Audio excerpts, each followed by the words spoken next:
Is hit at the line of scrimmage and does a little skip to Malou here for a gain of right at 9 yards. Yeah, they're going to put it right at second and a half of 1 inches or whatever you want to call it. But that's Cannon Wood just doing Cannon Wood things, laying down the wood, being able to take that hit, and you're all about that yak life. We always talk about that, but that's what Cannon Wood just strives for. He wants to get hit right at the line of scrimmage to impose his will.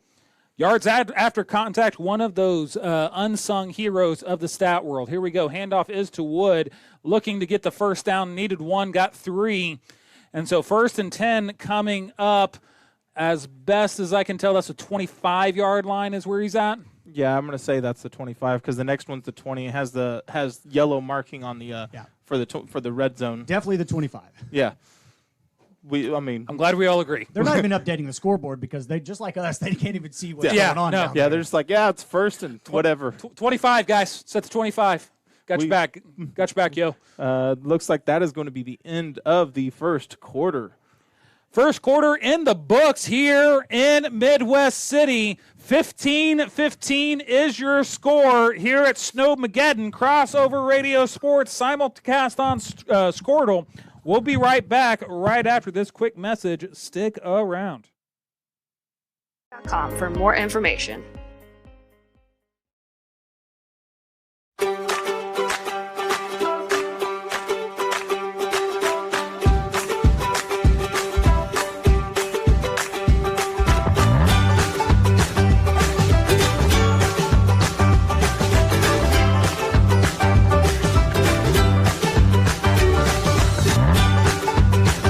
Stream with Oklahoma's #1 high school streaming service, Squirtle.tv. Find out more at Squirtle.com/stream.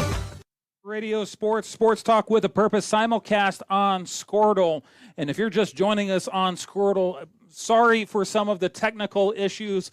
Looks like the satellites don't like snow or something, but we are back up and running. Credit our technical team of Tony Mellendorf.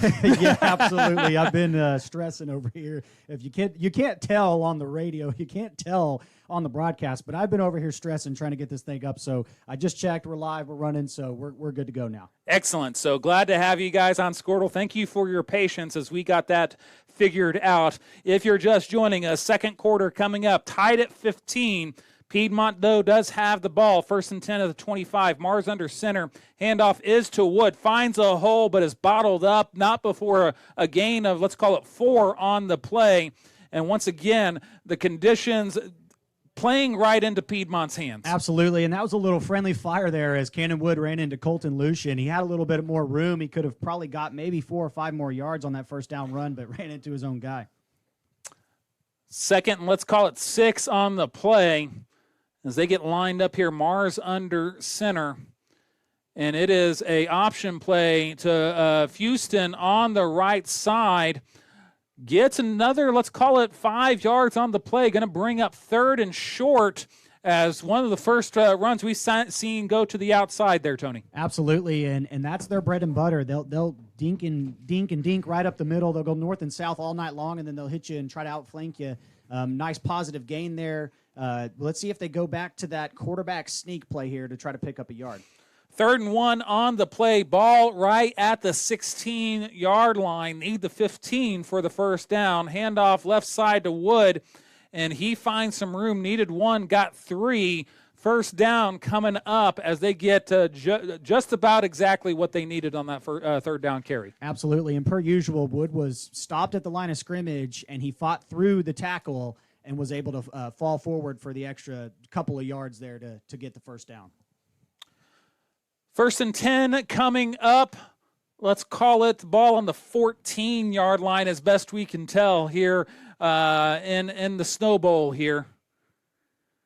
And Piedmont looks like offsides on the right side of the defense. Defensive end jumped, and so there should be a offsides on the defense. Got him sleeping. You know, Piedmont loves to see what they can do to get that free yardage here, and looks like they're able to cash in this time. Absolutely, yeah. Positive. Offensively, they like to do that, and that keeps you ahead of schedule, which this Wildcat offense have to have. You got to be on schedule, this team. And so now, first down and 5, definitely in plus territory here, looking to punch another one in. First and 5 after the penalty. Mars under center, Wood in the backfield, kind of bunched up here in the formation as they get lined up in this flex bone. And the handoff is, it's a fake push. Lucian on the left side. It is blown dead, though, so it looks like it's a pre-snap penalty. Maybe gave those 5 yards back up. So one step forward, one step back. Yeah, and that's a bummer because Lucian had a lot of space. Looked like he was going to score on that play. Obviously, we don't know. All the defense stopped. They heard the whistle, but he did have a lot of room out there, and he could have possibly took that one to the house. Mark, you just went outside to check on the weather. What's the weather report out there? Cold, snow, big flakes, slippery. But then again, I'm not wearing cleats, so my shoes are very worn on the bottom. I almost fell, but I did not. So positive talks there. Yeah, bleachers and snow don't mix. No, not even a little bit, not even once. Here we go. Handoff is to Wood, right side, finds a hole, and he is met and then brought down. Actually, pretty a WWE from the top rope type of style. Let me tell you about this, brother. Yeah. Yeah, that was a massive hit. He got picked up and driven back about 4 yards. Yeah, but thankfully he gets positive yardage on the play. Forward momentum definitely gives them. It's going to be second, and let's call it long 6 on the carry here as they get lined up after that first down play. Mars under center, Wood in the backfield. Single way up top, but you got to imagine in these conditions, he's just there to bring that corner out of the box. Yeah. And handoff is to Wood, now testing the left side, finds a linebacker and falls forward. Talking about that early, Tony, you had the point, is one of the great things about these running backs. They always fall forward and get that extra little bit. Absolutely. Met at the line of scrimmage, once again, able to spin out of the tackle and fall forward and he's tall, so, fall forward for the length of his body there, so. That's worth 3-4 yards at least at that point. So here we go. Big time third down, 3rd and 4. Ball at the 7-yard line. Can get the first down without the touchdown. Mars, quarterback keeper, lowers his shoulder as he is met right there at the second level. Going to depend on the spot, but I think he's just short, just short of the end zone. But Dig gets the first down. Yeah, as you were talking about, he can get the first down, but it's going to be 1st and 1 from the 1. You're welcome. Quick snap here coming, and Mars under center, and it's just a scrum pile as they look to get it, and it is a touchdown for Josh Mars as once again that young man finds his want to. Yeah. Absolutely. Like I mentioned earlier, that kid is so tenacious. We saw it on the 2-point conversion, and good for him to be able to pick up the touchdown there for the Wildcats and get back on top.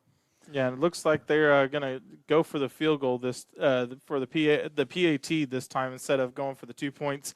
Might be something to think about. I mean, with this conditions and getting a good plant foot down. I mean, kickers are a kind of a rare breed. They need to have that solid plant foot and not have to worry about it. And with the kicker, you don't want to have that thought in your head. Absolutely, and this is a freshman kicker for the Wildcats as well. So He did take some time and clear off some plant area here. Here we go, snap down. Kick is blocked, and exactly Nostradamus is all over the place as the plant leg doesn't matter, as was unable to really get anything going as the extra point is blocked. So here we go, 8:32 left in the second quarter. Piedmont 21, Midwest City 15. We'll be right back right after this quick message. Stick around. At Maples Nixon Diesel Horse, we've helped a lot of people, and our goal was to treat each and every person like a friend. And as a friend, we've got your back, always. We understand what you're going through. Being lawyers is what we do, but it's not all that we are. We care. We'll stand beside you throughout the entire legal process, not just as lawyers, but as your friends. We are Maples Nixon Diesel Horse, and we are here to help.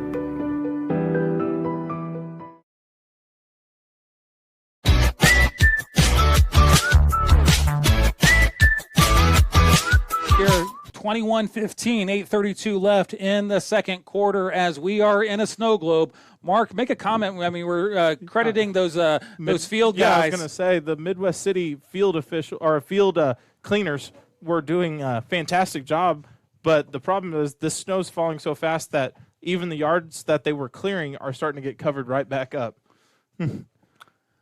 Piedmont does line up after the kickoff, and here we go. It is a high pooch kick fielded in play at a yard line. We'll tell you which one here in a second, I guess.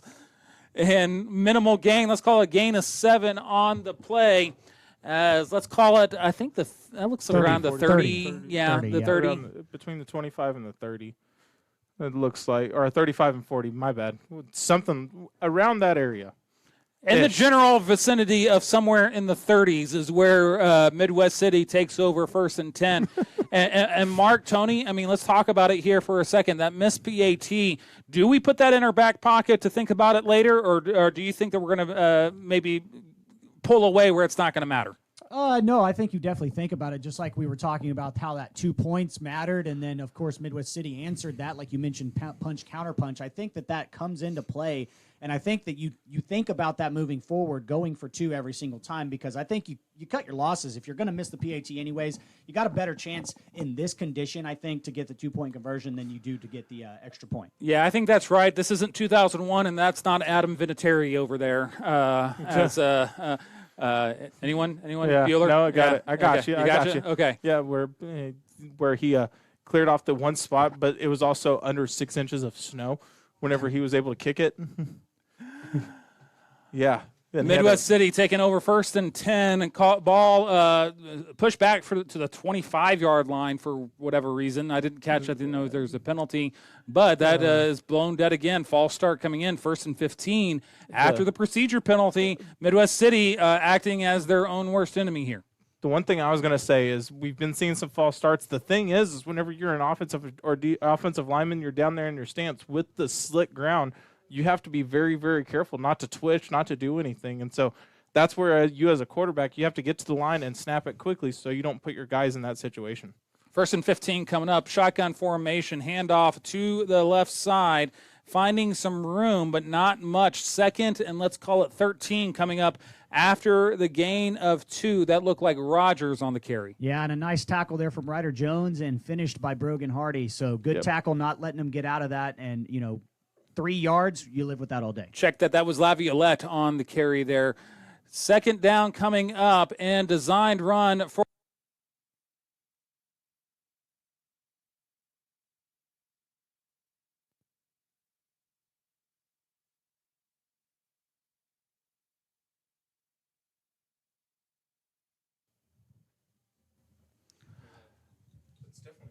Yeah, third down coming up. Pardon the interruption there. Technical difficulty on the other computer now. Looks like the Midwest City Gremlins also came out to play with the snow as well. Don't feed them. That's right. Not after candy. midnight. We got candy up here. So. Yeah. Oh, we do? Well, Wait, it's gone. But No, I was about to say, I mean, you have candy, but you can't. I love candy. Mongo like candy. Candygram from Mongo. Oh, man. Yeah. How appropriate is that? always diving deep for the deep cuts. Yeah. I don't. Yeah. So here we go. Short gain on the play for Irvin.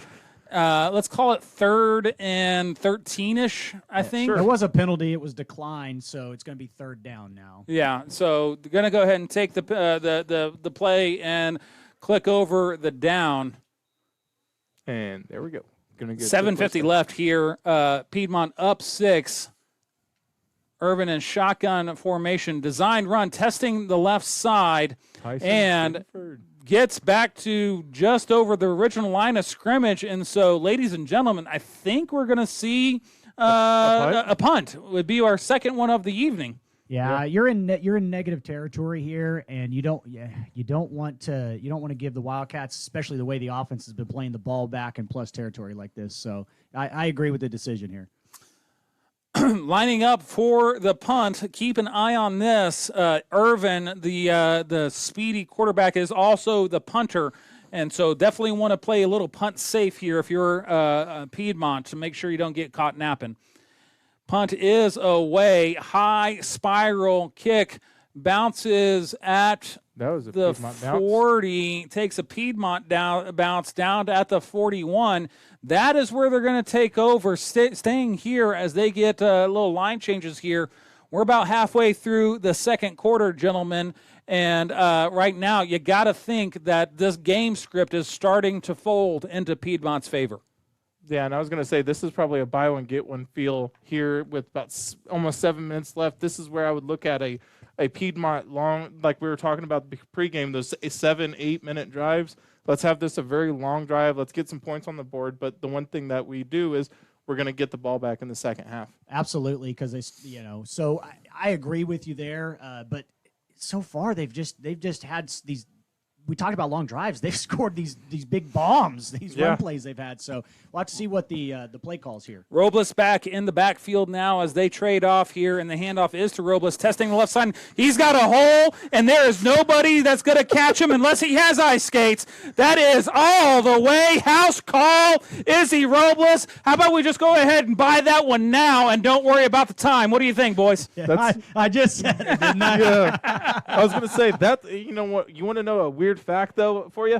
That's Izzy's second touchdown, and both of his touchdown runs 46 yards on the dot, because that was from the 36 yard line. So 44 and 46 yard touchdown. Yeah, that's 90 yards on 2 touchdown runs from Izzy tonight. Check him out. You might want 44 and 46. Yeah, it's on. Never mind. Because he was at the 36 yard line of Piedmont. Am I not doing math right? I don't have enough fingers for that. Yeah, so. no. Look. Anyways, it's the second big I was told there would be no math. Here we go. 2-point conversion. Toss out to Lucian. Finds the end zone on the left side, on the outside. And there is that 2-point conversion to kind of get it back on schedule here. So here we go. Up 14, 29-15, 6:45. And what do you know about those explosive plays on the offense, gents? I mean, I said it. They've just gotten everything that they've wanted tonight. Getting into the, and I talked, like I mentioned in the opening, I talked to the coaching staff this week, and the first thing that they told me, I said, what are we looking at offensively? They said we should be able to run the ball at will. And so far, that has played true tonight, and I'm sure the conditions have played a little bit of a factor in that, but the Wildcats just had anything and everything that they wanted offensively running the ball tonight. Well, going back to that Izzy Robles touchdown is that it was so well blocked, and, I mean, with these conditions, again, credit the Midwest City field crew here for doing their best to see what they can do with some push brooms to mark the lines. But, I mean, I'm looking at the lines that were swept like 15 minutes ago, and it doesn't look like anything's happened. But with this offensive line, put their foot in the ground and, in essence, just putting hat on hat and driving their guys forward. I mean, this is where the offense, especially a kind of a punch-you-in-the-mouth offense in these conditions, has the distinct advantage, and we've seen it with these long Izzy Robles touchdowns and Cannon Wood touchdown as well. Mm-hmm. I mean, it's not just the touchdown runs. We had that Josh Mars run for about 25 yards. They're getting big chunk plays. I mean, we've only had a handful of 5 to 6 yard runs, but it's been a lot of big run plays. Kickoff after the touchdown, high kickoff fielded, let's call it the 20, brought up, and here we go, bottled up for a short gain for about 10 yards. 1st and 10 coming up, and I think that's right around the 30-yard line as best I can tell here. It's somewhere around there. I don't even think a tractor would help them right now. I was going to say like those snow blowers, sure, maybe, but they'd have to stop the game for 10 or 15 minutes to run one of those. Yeah, so. yeah. I got a leaf blower at home. We're going to get it real quick.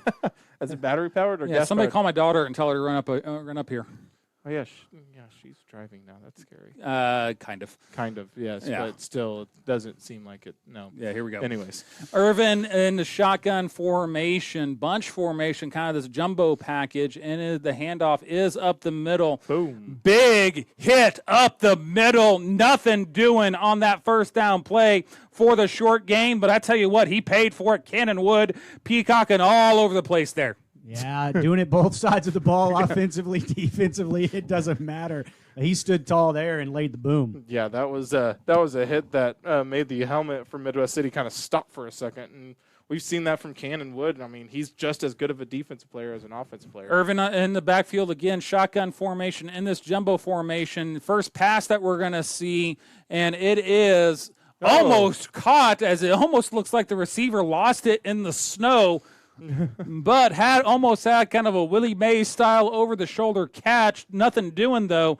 3rd and short coming up, and I tell you what, I think the Piedmont might have dodged a little bit of bullet on that chunk play. Absolutely. Good defense there from Ethan Shelton, defensive back position. He got his head turned around. I think that's why the coaching staff on Midwest City was looking for a flag, but didn't get anything going there, I think, because Shelton got his head turned around and played the ball. He did get there a little bit early, but I think that's a good call. Yeah, I think so too. And again, turning his head around, I mean, you're always going to get the benefit of the doubt if you can turn your head and play the ball. Twins on either side for Irvin as they get set up for this 3rd down play. Need 8 for the 1st down ball. Call it the 38-yard line. Sounds right. I'm just going what the scoreboard says. I hope they're right. Here we go. Back to pass is Irvin, looking to his right side, dumped it off to the right side. Need to get some work done, Laviolette, and it looks like he stepped right out of bounds. About 2 yards short, 5:55 left in the 2nd quarter here. Decision time as 4th down coming up. You're down 2 scores, and here comes the punt team once again playing a little field position from Midwest City. Yeah, and I don't know if I agree with that. 5 minutes left. Piedmont's gotten whatever they wanted offensively. This might be a jumbo package. Sorry. Yeah, this is a jumbo package. Yeah, because they took the wide receivers off the field. Yeah, pardon me. So here we go. Laviolette 4th and 3. Let's call it a long 2, maybe even as much as 3. As they get lined up here and a big defensive opportunity. Laviolette on the carry, finds the outside, and I think that second effort is able to get him. He needed 3. Let's call it 3. He got 3 and change on the carry. Be that as it may, 1st down coming up. Yeah. Wildcats had that play snuffed out, but like you mentioned, that second effort there from Laviolette got them the 1st down, just barely. Keeping the jumbo package on the field. 44-yard line is where Midwest City takes over 1st and 10, and the handoff is to Laviolette up the middle. Gain of 3 on the play, but I tell you what, when they go up the middle on this Piedmont defense, they're having to pay for these yards. Yeah, Jordan Fuston was on that one, being able to get the legs, and Cannon Wood just got a little help from friends on that one. 2nd, let's call it 8 on the play. Handoff, play action. Irvin decides to keep it, gets back to the line of scrimmage before we have a rugby scrum. Might give him a yard and a half. Let's call it 2, 3rd, and a long 6 coming up after that. Yeah, and we talked about it in the opening as well. You got to look out for Irvin. He's the guy to stop. And so far tonight, the Wildcats, aside from the one play on 3rd down where he picked up 15 yards, the Wildcats have done a good job containing him in the run game. Official timeout coming here, and so gets a chance to catch our breath. And so coming into the game, guys, in pregame, we were talking about how Irvin is that kind of big play home run threat. You got to think that that the Green Bay conditions here have maybe neutralized that a little bit. Yeah, and we talked about momentum. Look at the Wildcat offense, or look at the Wildcat sideline. These boys are happy right now. Absolutely. Here we go. Handoff is to Laviolette, testing the outside. Gets away with a hold. Oh, my goodness, I think he's dead. Oh, my gosh, what a hit by Cannon Wood. He was moving, and then he wasn't. Laviolette took maybe one of the hardest hits I've ever seen. Jeez. Oh, my goodness. Cannon Wood dived forward with his helmet and about took him off his feet. Oh, my gosh. I think he got erased from this plane of existence, guys. I mean, I think he thinks he is in a snow globe. Yeah, Thanos is sitting there going, he moved a little bit. Snap after the play. Quick snap here. Handoff up the middle. And he is carrying, guys. Rogers on the play. Got hit after gain of 3, then carries him another 10 yards for a gain of 13. And going back to the earlier play, Thanos couldn't have snapped that guy out of existence any better. No. But that was a good time run for Rogers right there, running up the middle, but he was able to keep his feet moving while carrying about 3 Wildcats on that one. Jumbo formation, Irvin in the shotgun here with the single back. Rogers, handoff is to Rogers as they try the center here. Gain of, let's call it 1 on the play. 2nd down coming up. Ball on right at just outside the red zone. 4 minutes left. Yeah, and Midwest City might think about what they want to do here. You don't want to give the ball back to the Wildcats. The Wildcats have shown tonight that they don't need but 20 seconds to score a touchdown. So yeah, how fast can you run down the sidelines, I guess. Here we go. Rogers on the carry again, testing the middle. Another gain of 3 on the play. Thought I saw a flag coming out. Turned out to be a snowball. I saw that as well, yes. Oh, it is snowing here in Midwest City. Snowball fights on the sidelines over there. Yeah. Absolutely. Hey, guys, help us out here. I mean, Yeah. snow's starting to let up, though. I mean, you're starting to see the flakes here, not as big. Should be, according to the weather, starting to taper off here as we wind off the first half. Handoff is to, play action. Irvin does keep it. Third down, gets down to about, let's call it the 15. Yeah. Maybe just, the 15 there.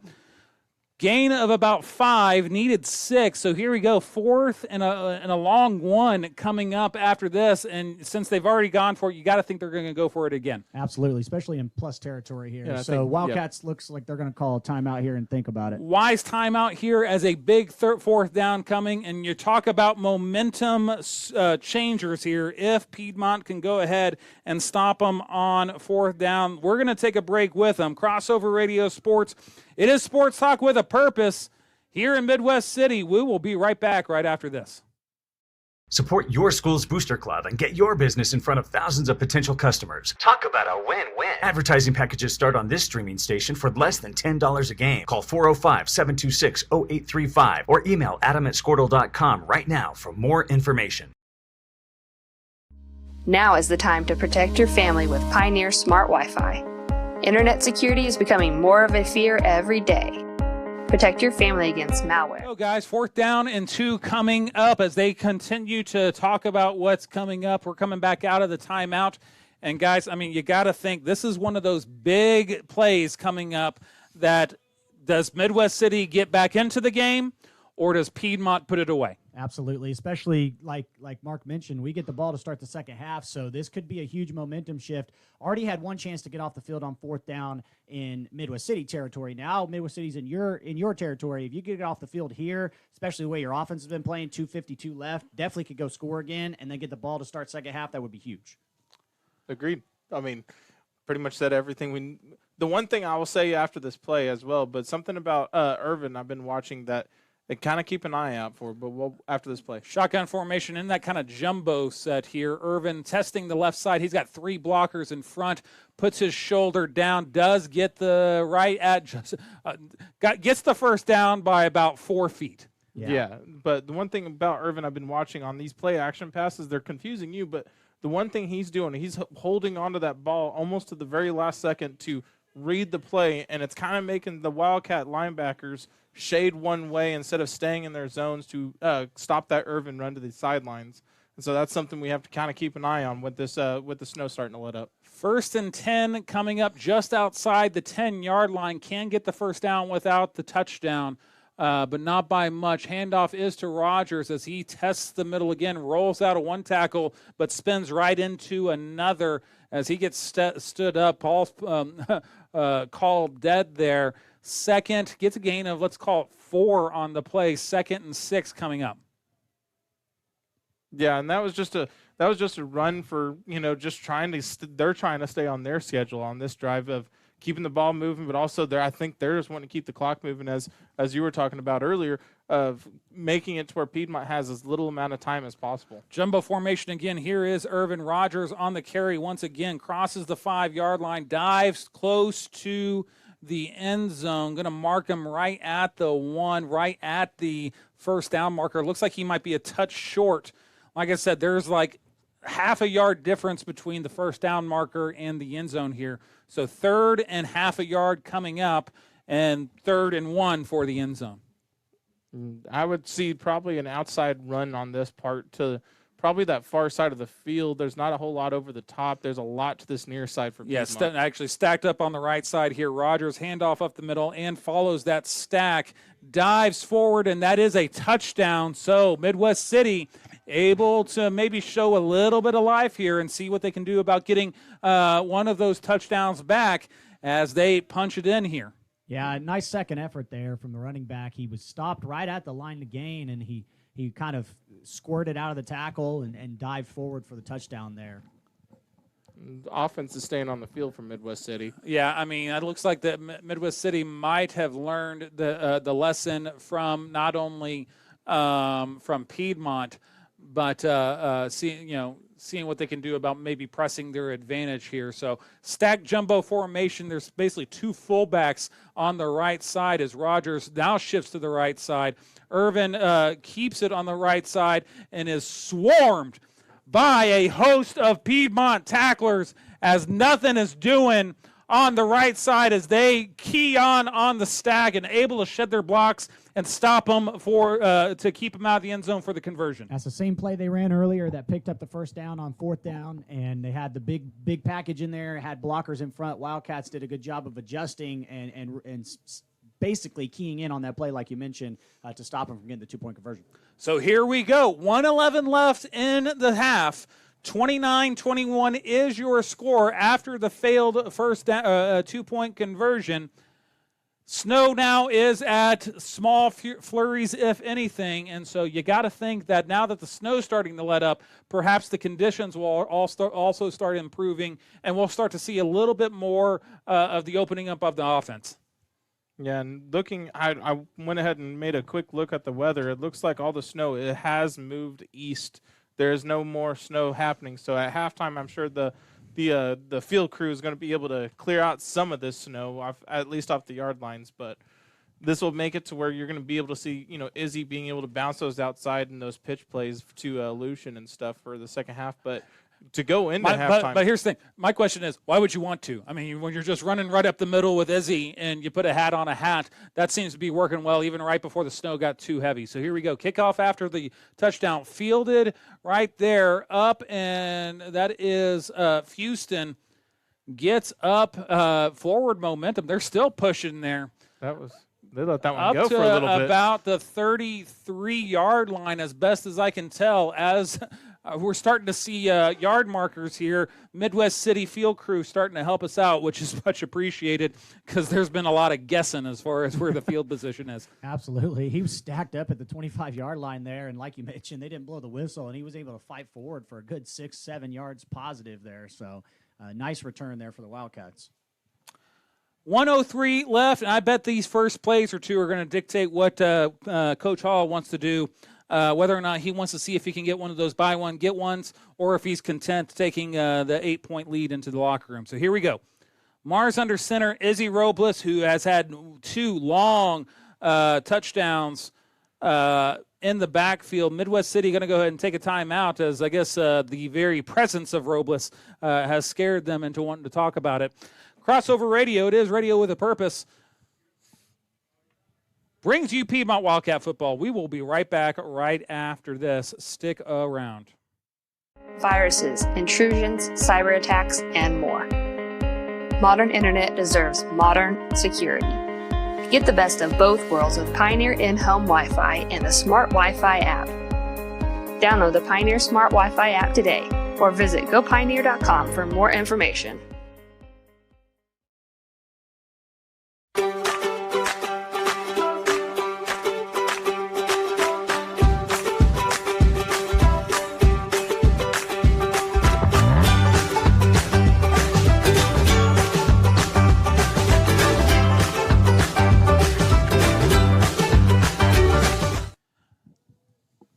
Coming back after the timeout, Midwest City was thinking about maybe playing that 12 or 13-man defense. That's cheating. Can't do that. Nope. Not any day of the week. Can't do that at all. Yeah, no, they pulled out my rule book. They said, nope, you have to play with 11. Sorry, guys. Just because there's snow on the ground, you don't get an extra one. Sorry. Here we go. Mars now under center, looking at Izzy. 1:03 left in the first half. Piedmont with the ball and the lead, up 8. Here we go. Handoff is to Robles, left side, runs into his own man. Again, another little friendly fire action there as he gets a short gain of about 1 on the play, and I think that's going to tell us all we want to know. I think Coach Hall is going to be content on taking this lead to the locker room. What do you think, guys? Yeah, I agree with you. I think if you pick up the first down there, you might give it a go, but they are moving generally quick. They have scored pretty fast, so we'll have to see after the second down play. Robles in the backfield once again, and the handoff. Robles on the right side, and he tests the right side. No avail. Short gain, maybe 1 on the play. Third down coming up, and timeout. Midwest City, now they're thinking maybe if they get a stop and the ball that they might want to see what they can do about maybe doing some kind of trickeration or something like that to get some points on the board before the half.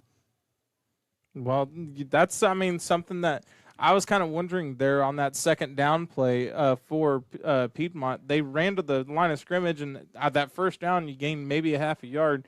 I would have at least let it run to about the 25 to the 30 to 25 second mark.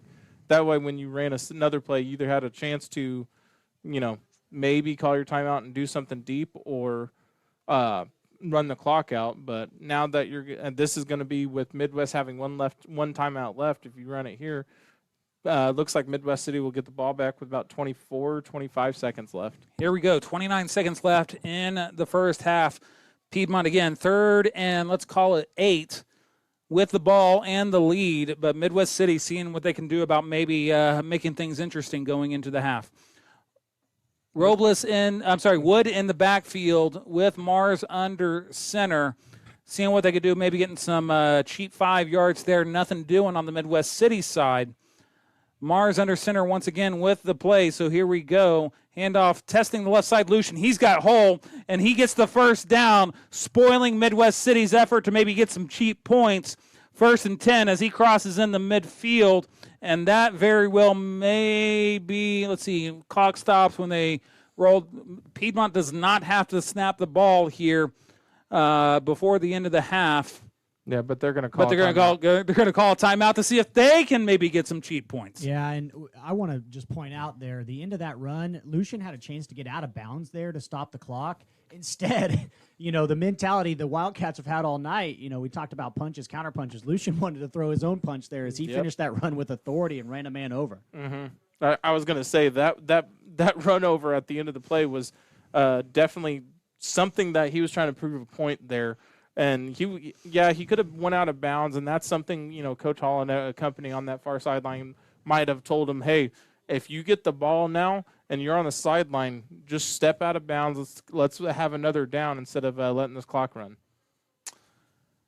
And so here we go, 24 seconds left. Piedmont again with the ball right pretty just shy of midfield as well. They'll take over from here. We have seen this Piedmont offense, especially on those big chunk run plays, is that they can hit the home run basically from any point of the field. Yeah, interesting. Cannon Wood just went in motion. So, if you have an empty backfield set, this is it. Yeah, so here we go. And the pitch is a flag on the play. That is blown dead. Might have a little procedure penalty as a false start. Looking to maybe get Lucian on the edge there, but nothing doing on that. So 1st and 15 now coming up. They had the right idea, moving Cannon Wood out there. He gets that little dive block there on the defensive end and frees up that outside position there for Lucian, and who just showed you that, you get him outside, he can make some things happen. So we'll see what the Wildcats decide to do here now, 1st and 15. 1st and 15 as they take over. 23 seconds left in the ball game. Mars under center. Wood now in the backfield. Handoff is to Wood, left side. Sheds a block. Gets pretty close back to the original line of scrimmage. Gain of, let's call it 3 on the play. Clock rolling, and it looks like both teams are ready to go back into the locker room and get warmed up. Yeah, and they're staring off. 5, 4, 3, 2, and that is the end of the first half. And so, okay. Looks like we might have had a timeout here from Midwest City. They burned their last one with 2 seconds left. What? Why? I don't know. Why would you do that? All right. In the grand scheme of things, it's second down here. You're not getting. Unless there's some type of. We have seen that those lateral the option plays that from Mars going to Lucian. They have, we have seen them get a little bit behind Lucian, so maybe they're hoping for a turnover. Maybe they want Piedmont to throw like a Hail Mary of some sort. Granted, if they've seen the tapes on Piedmont, the Hail Mary is still dust covered, I would assume, because I don't even know if it's in the playbook. It was in the playbook. With you. Yeah. What's the Hail Mary? Everyone run to the end zone. There you go. Just go here, throw it, and I'll get it to you. Somehow, some way. Somehow, some way. Yeah. Oh, gosh. Here we go. Mars under center, which should be the barring defensive penalty, should be the last play of the first half. Which you never know. You could take a deep shot could here. take and a get deep pass shot. interference. You never Yeah, know. I mean, Yeah. absolutely. So here we go. Handoff is to Wood, testing the right side as he crosses into midfield. Gain of 8 on the play. Triple zeros on the clock. And so there you have it. End of the first half. Piedmont has the lead. Going to get the ball to start the half. 29-21 in what was a snow globe of a first half. We're going to take a break. Give us about 20 or 30. We'll be right back with the second half action. Crossover Radio Sports. It is Sports Talk with a purpose. And we'll be right back after this. Stick around, guys. We'll see you in about 30.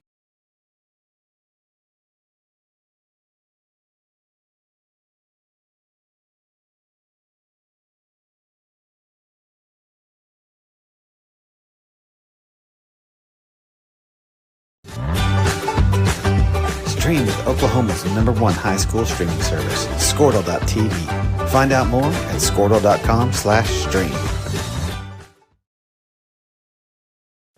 At Maples Nixon Diesel Horse, we've helped a lot of people, and our goal was to treat each and every person like a friend. And as a friend, we've got your back always. We understand what you're going through. Being lawyers is what we do, but it's not all that we are. We care. We'll stand beside you throughout the entire legal process, not just as lawyers, but as your friends. We are Maples Nixon Diesel Horse, and we are here to help.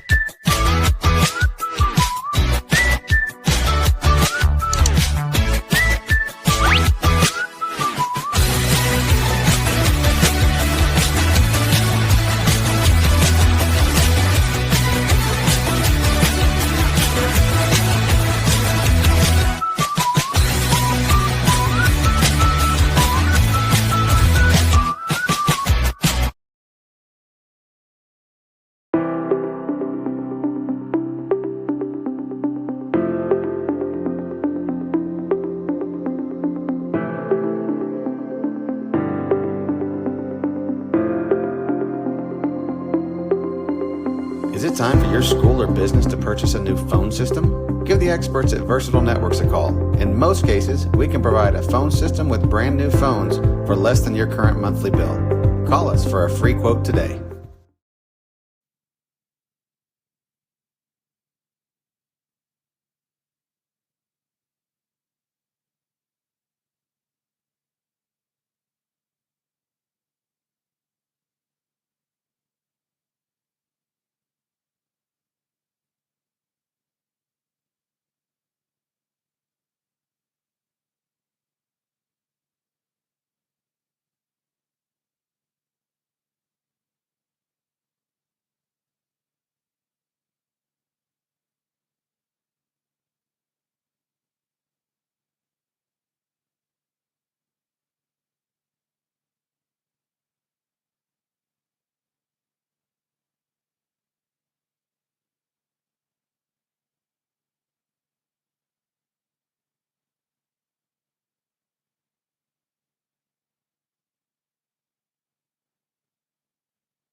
Crossover Radio Sports simulcast on Squirtle, bringing you Piedmont Wildcat football. It is playoff time, and it is playoff football, and we have playoff conditions as the snow has moved out, but the remnants remain on the field. I'm starting to see a little bit of green, though, guys. I think maybe the conditions on the field will start to improve a little bit. Yeah, we're starting to see a little bit more of the lines, see the logo, and hopefully the Wildcats got a good talking to at halftime, and they're ready to come out and start positively as they get the ball to start the second half. 29-21 is the score as we start the second half. Piedmont does get the ball to start the second half.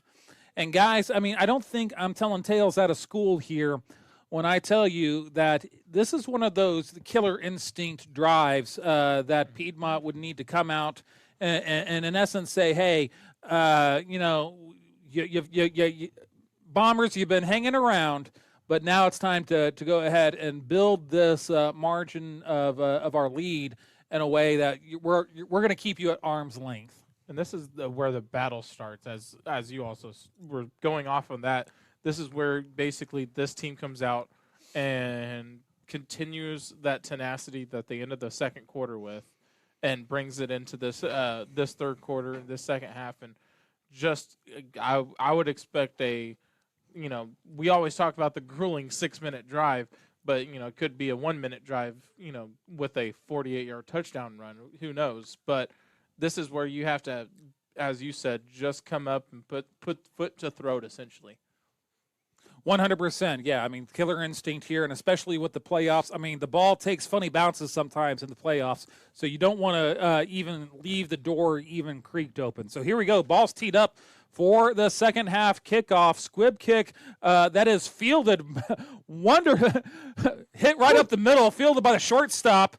Turns the double play. I mean, no, wrong sport. Here we go. What a field right there on that little squib kick. So great field position, and almost had a disastrous start there on a kind of semi-onside kick. Yeah, I had to go with the hands team, number 26, Grant Myatt. That was a beautiful play. Something to look at here offensively is if the Bombers decide to stay in that 4-3 defense, that 4-3 base, I look to see the Wildcats outflank them on the outside. They started to see some success with Lucian at the end of the half. Let's see if they go back to that here to start the third quarter. Talking about, I mean, we were focusing so much on the blizzard that happened in the first half. I mean, but absolutely, you look at these defensive ends on either side.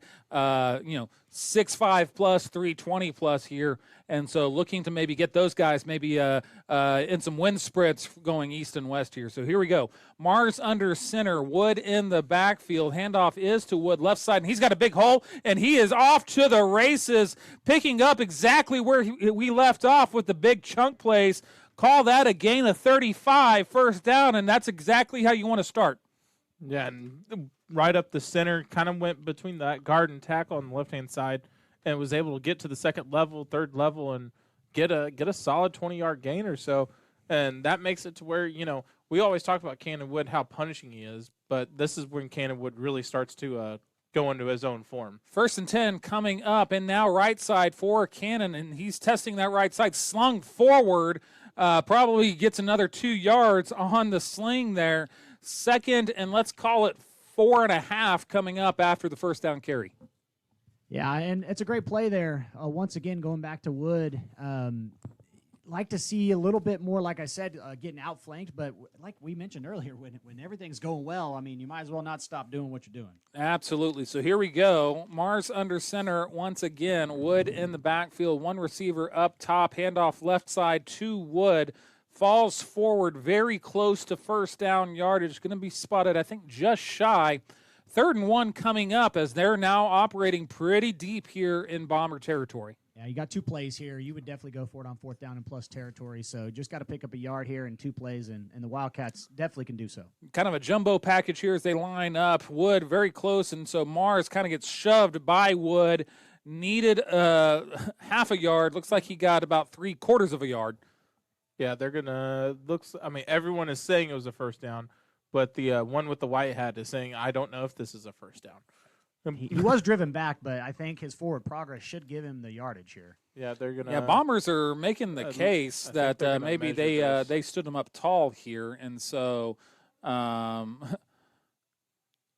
Josh Mars slings his hand warmer there to the sideline. Guess he was kind of getting in the way there on the snap. And you know what? They're spotting it short. Yeah, they're spotting it well short, it looks like, from where the down marker is to the Yeah, they're saying that they didn't get any forward progress at all. Here we go. Mars under center. And handoff is to Lucian, left side, testing the left side and getting down, makes a move up the field, and that is a Lucian touchdown. What a move in the snow as Lucian absolutely jukes that guy right out of his cleats. There it is. I called for it. Yeah. Get him with that play on the outside, and Lucian had 2 men to miss. He made them both miss. Nice touchdown. Yeah, I was just about to say the same thing. You told him get outside. Guess what happens when you get outside? Good things happen. And whenever you're able to get all the way down there, and it makes things happen. But it's going with that whole idea. It looks like they're going to keep going for 2 here. Yeah, conditions not conducive to field goals here. Lucian, again, testing the left side. Why not go ahead and finish off the touchdown with a 2-point conversion? Josh Mars is running off the field, high-stepping a little bit, having some raptor legs going to the sideline. Excited about that one. Absolutely. Lucian is the hero of that opening drive as they go 60 yards and into the end zone. 37-21, 9:56 left in the third quarter. Crossover Radio Sports Talk with a purpose. We'll be right back after this message. Allegiant Marketing Group produces inbound lead generation for our clients through integrated traditional and digital campaigns. We continuously develop new strategies, tactics, and productive efficiencies so you can reach your target market and get a measurable return on investment. This fast-paced world demands for your products and services to be presented at the moment your buyers need them. Targeted and innovative marketing creates your success. Call AMG today, your marketing partner.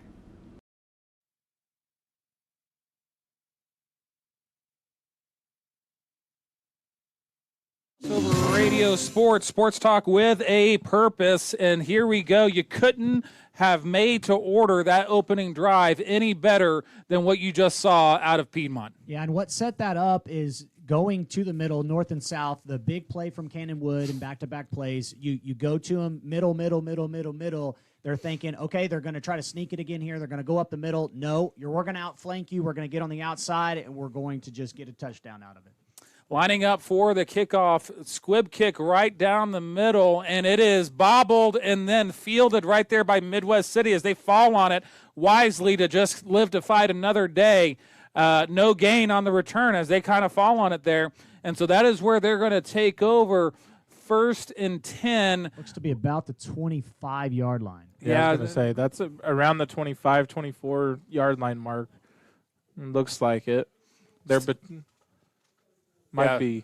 Bear with us a little bit. Still working with some clouded numbers here as the snow hasn't quite been plowed through as of yet. So here we go. Irving in the shotgun, trips to his left, and design run on the right side. Sheds another tackle, and slips through, and it is a foot race.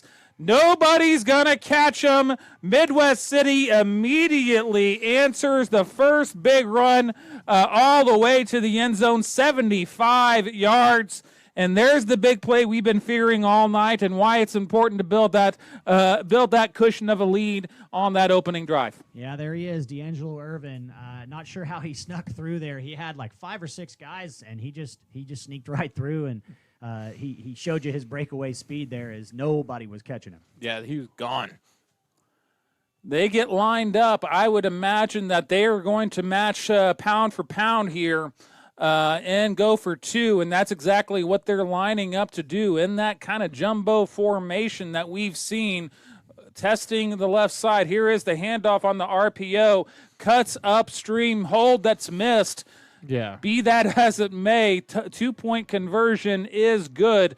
That's about as a blatant hold as I've seen in quite a while, where the laundry stays in the pocket. Even the Midwest City player got up and he was looking around. He's like, did I get called? Nope. All right, great. Here we go. Yeah, that was full on.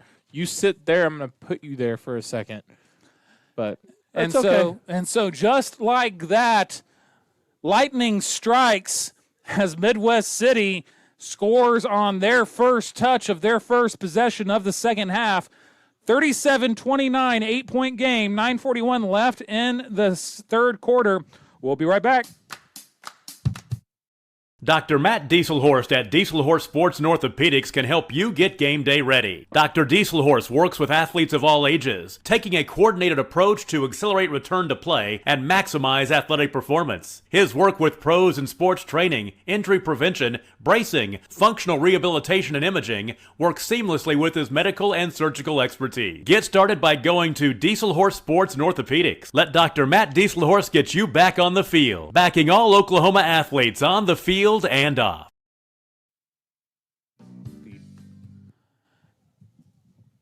After the touchdown, it is kicked off and fielded by Houston. Makes a move up to the 35-yard line. As he spins out of a couple tackles, probably gets another 10 yards with some shake and bake there, guys. And, those 10 yards, I'm telling you what, I mean, Piedmont is the king of getting the hard yards and the yards that are all about the effort. Yeah, that was a very much of a second, third, fourth effort, but that was also with the rest of, not just from Jaden there. It's with a lot of people, but there was a flag on the play on the end that was a personal foul for face mask. Yeah. So that gives us, instead of starting at the 35, starting at midfield, great field position to start this drive here. But it's also with everyone else on that kickoff team. They were able to get some blocks there, and the only way Jaden was going down was by your face mask. That's never a good way to go down. But yeah, you don't want to be tackled by the face. But here we are. Robles in the backfield, Mars under center as they get going here. Great field position to start this second drive of the second half. Handoff is to Robles, testing the left side, finds the hole, breaks a tackle, breaks another tackle, falls forward, was dead to rights on a gain of about 3, and then spins out of a tackle to get 10 for the first down. And Robles once again proving that he is just as an elite back as anybody else. And you talk about balance. He, on the ice, basically. They're playing on ice down there, and he's just tiptoeing his way for an extra 7-8 yards. That takes a lot of skill. I mean, you watched us all walking on the bleachers earlier. Absolutely. Here we go. Robles on the left side again as he gets the handoff. And again, just pushing his way forward. Gain of 6 on that particular play. Second and a long 4 coming up. And Robles using all the tools in his tool bag tonight. And that's what it's going to have to take. I mean, this is a tough Midwest City team. They've been staying in it with Piedmont, so it's going to take every bit of effort to come out with the W tonight, and Izzy's showing it tonight. Mars under center, handoff is to Lucian left side as he gets tackled right at the first down marker, testing that flank again. And inside, outside, outside, inside, Tony, man, this is exactly kind of what you were calling for earlier. Absolutely, and that's a little bit of a different look at it, too. That's almost basically like a jet sweep. Instead of having the wide receiver come across the line of scrimmage, though, you have the B-back come across the line of scrimmage and gets him outside, outflank the defense, pick up the first down. 1st and 10, ball basically, that looks like about the 25-yard line thereabout is my best guess. We'll ask down there. I can't tell. Maybe a 30. They're saying it's the 30, but I haven't been paying attention to see if they're actually changing that or not anymore. Yeah, it's right at the 30. I'm just doing quick. Yeah, let's go with that. Still very snowy, icy down there. Yard markers still hard to come by. Testing the left side again, Robles, as he finds a little bit of success left side. And then once again, you know what? Again, bottled up for about a 2-yard gain, spins out, falls forward, and key there, falls forward for a 5-yard gain. Yeah, and those type of plays were getting 2 yards in the first half. Those type of plays continuing into the second half are going to continue to get 4, 5, 6 yards. Mm-hmm. Ball on the 25-yard line, 2nd and 5 coming up as Robles comes to the line. Mars under center. Single up top. Handoff is to Robles left side. Ball came out, and there is a scrum for the ball. There's lots of all 22 players within about 4 square yards of each other. Looks like Piedmont dodges yet another bullet here as they're able to keep the ball there. No gain on the play, but Robles does come out after coughing it up there. And a big 3rd down coming up at the 25-yard line. Got to think that maybe that this is 4 down territory, and Midwest City is going to go ahead and talk about it in case it is 4 down territory. Crossover Radio Sports Talk with a purpose. We will be right back right after this timeout. Support your school's booster club and get your business in front of thousands of potential customers. Talk about a win-win. Advertising packages start on this streaming station for less than $10 a game. Call 405-726-0835 or email adam@squirtle.com right now for more information.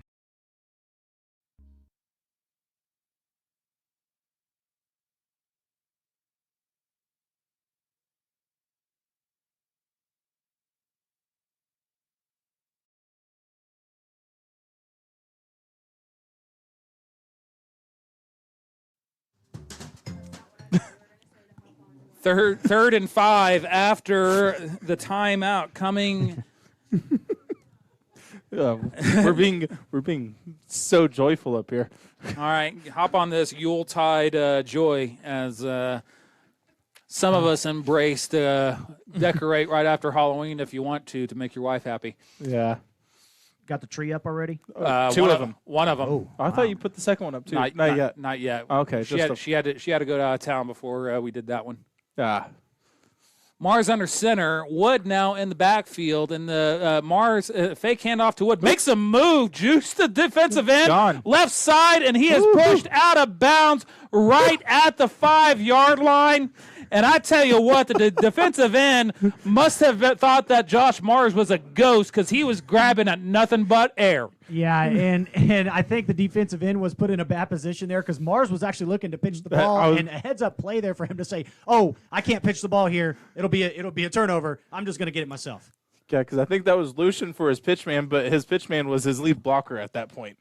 So credit where Mars looked back there and went, "Oh, don't do that." Then that move was something else. We haven't seen that from Mars so far this season, I think. Yeah, Madden's going to up his agility rating after that one if the Raiders saw that one. That was something else. Mars under center, Wood in the backfield with him, single up top. Man in motion, handoff is to Wood, and pushing. Looks like no signal. Touchdown, there it is. Signal after the hard-nosed run. And I tell you what, Cannon Wood flexing, clapping, celebrating as they get that back to a 2-score lead. Yeah, and they're going to stay on the field, of course, to do 2-point again. Yeah, I imagine that the kicker's only job at this point is kickoffs. I don't think we're going to see a single point after from here on out with the ice rink that has turned into Love Field here. Rose Field, not Love Field. That's we're Dallas. not flying Southwest here. Get up there. Right side is testing the ball carrier and dives forward once again. Those want 2 yards as he gets the 2-point conversion. That's Jaden Houston. And here we go.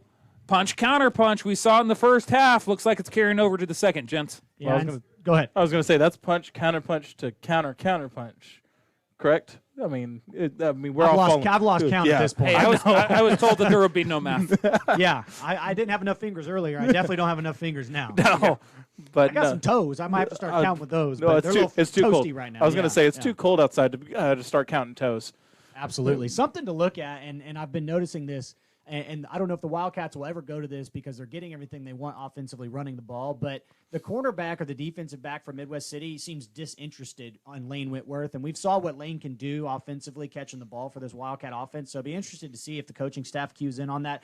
Maybe tries to, catch one here in just a little bit. And that's what this offense for Piedmont's really good at doing is being able to find that napping moment going over the top. And you have that Lane Whitworth that catches a 15-yard slant route to a 60-yard run to the house. Yeah, he wants his money, right? He wants it now. He wants it now.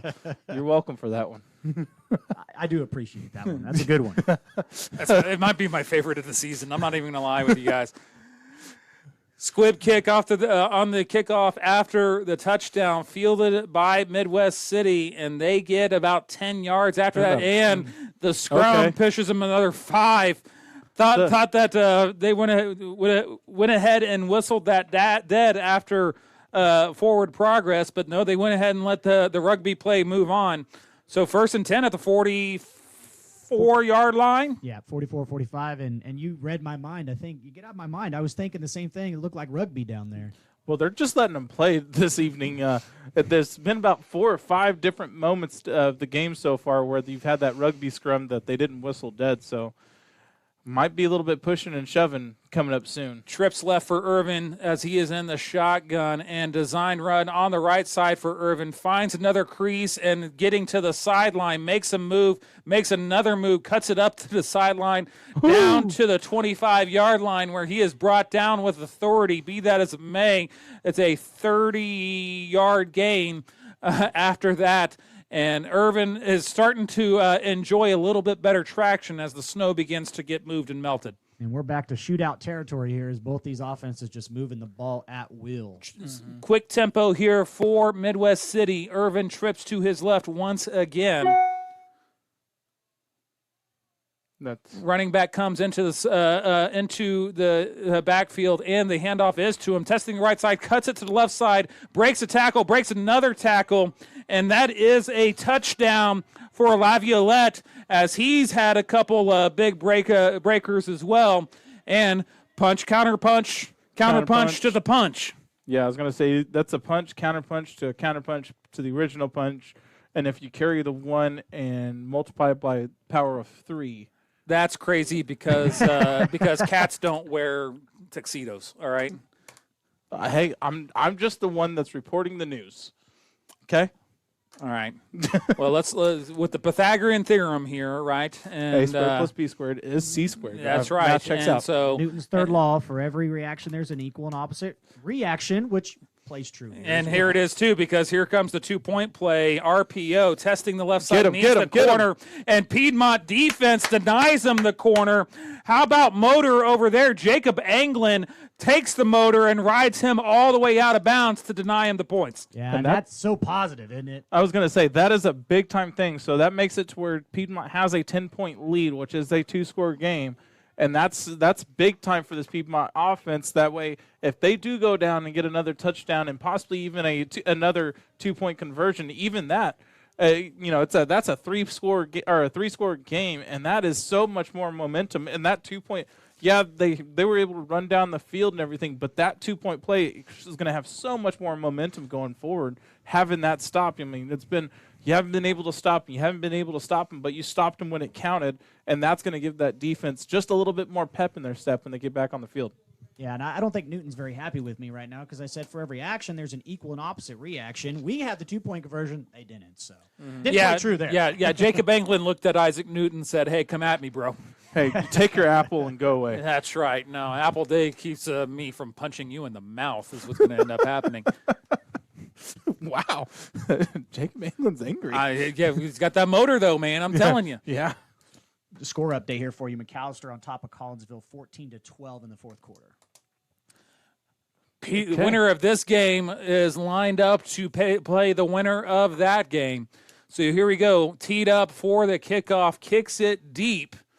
Fielded at the 20-yard line is Houston as he gets up to about the 28-yard line. So decent return on the play, and that is where Piedmont will take over 1st and 10. And so let's go back to how big that denied 2-point conversion is, because that's exactly right. It's still a 2-score game, even though you took the counterpunch with the touchdown. And if you score here, first time that you'll have a 3-score plus game that the cushion going into what would probably be the fourth quarter. Yeah, and I was going to say this. We were talking about that rugby scrum earlier. After that kickoff, there was a little bit of shoving after the play. Little tempers are starting to flare. Mars under center as they get the play from the sideline here. Robles in the backfield. Here we go. Handoff is to Robles, and he is met immediately at the line of scrimmage. In fact, a little bit behind. 2nd and 11 coming up as Robles would like the name of that truck that just hit him. And it was that it looked like someone just came in unblocked almost and was able to get through that offensive line for Piedmont and get into the backfield. But this is also that starts that play, what you were talking about, Tony, the maybe an over the top now that you're a little bit behind schedule. Mars under center again. Robles in the backfield looking to see if you couldn't maybe catch him napping. Midwest City stays home. Now getting the play from the sideline. 4 seconds left on the play clock. Got to get it off. Mars under center does get it off. Robles, and it looks like we might have a procedure penalty. So the false start. And so this drive going a little bit bad to worse, guys. And so now's the time for the captains of this team, Mars, to look at their guys and say, hey, take a deep breath. We got everything in front of us. Absolutely. And the defense there was showing major blitz. They were showing all-out blitz. They had about 7 guys on the line. They backed out of it, but I think that had the offense a little flustered, and the offensive staff deciding to change the play call there after the look and just unable to get the play in there. I was going to point the same thing out. They had 7, 8 guys sitting there right on the line of scrimmage. All right, everyone's in everyone's heads, evidently. So here we go. Mars under center. Robles in the backfield. Handoff is to Lucian, testing the left side and finds the corner and finds a hole and gets the penalty yardage and more.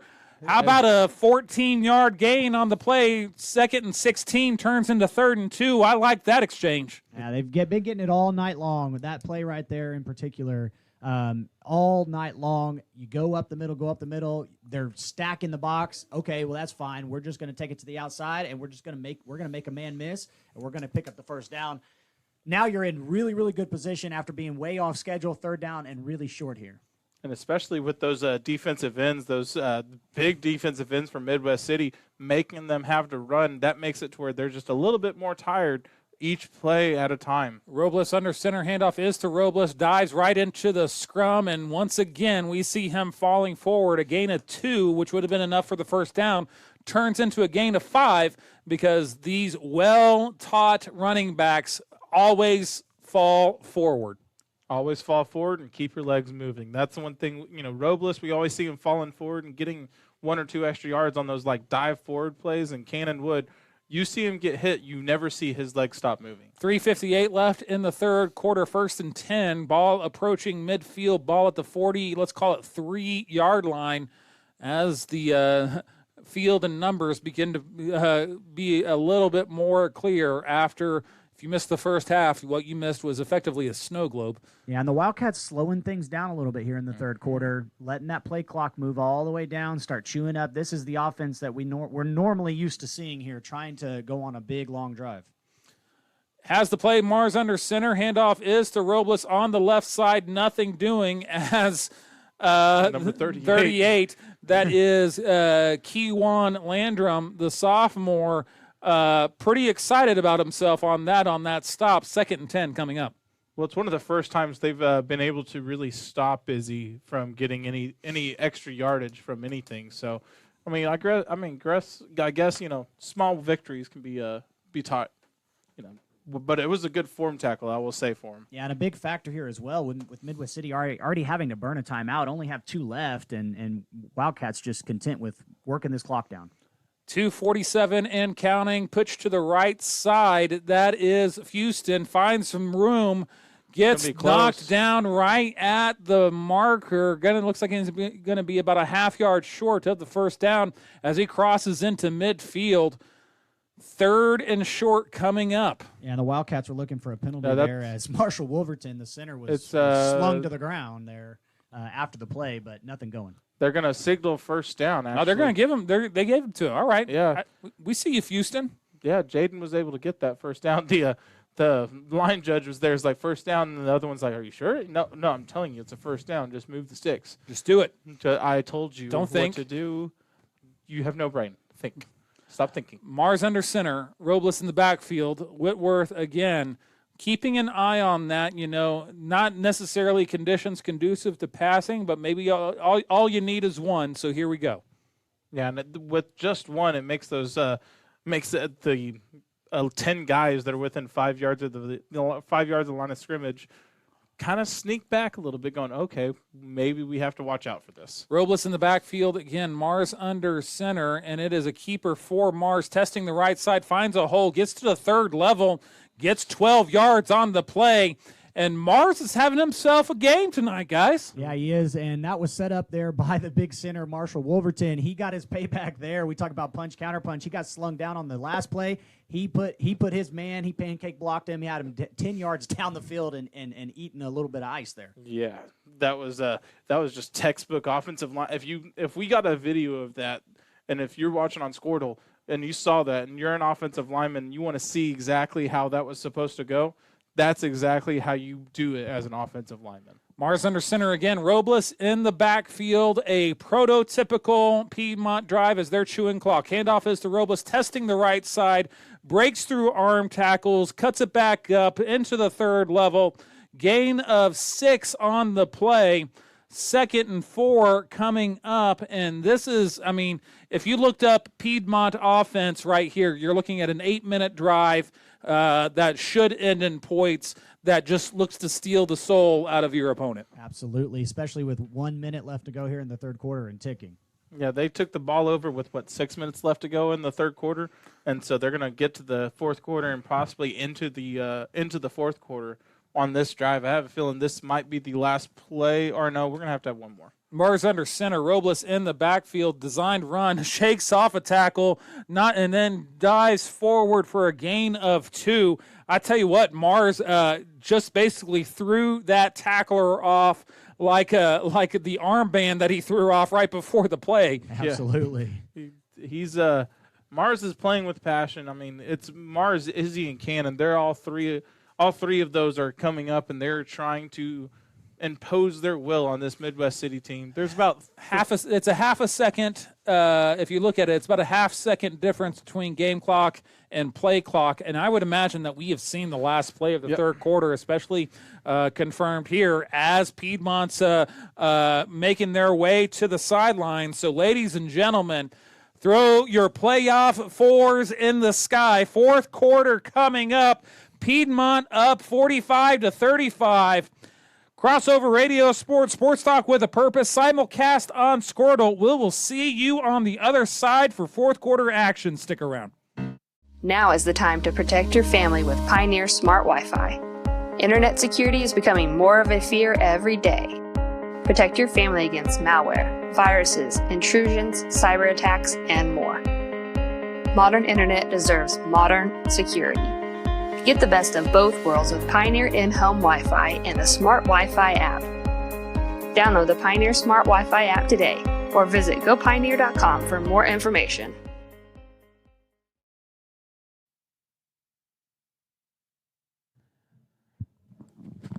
Fourth quarter action coming at you. And the third quarter could be defined as a heavyweight bout, as punch, counter punch, as we've been talking about, from Piedmont and Midwest City. But after that round, scorecards come back, and Piedmont does win the round as they're up 2 scores, looking to go up 3.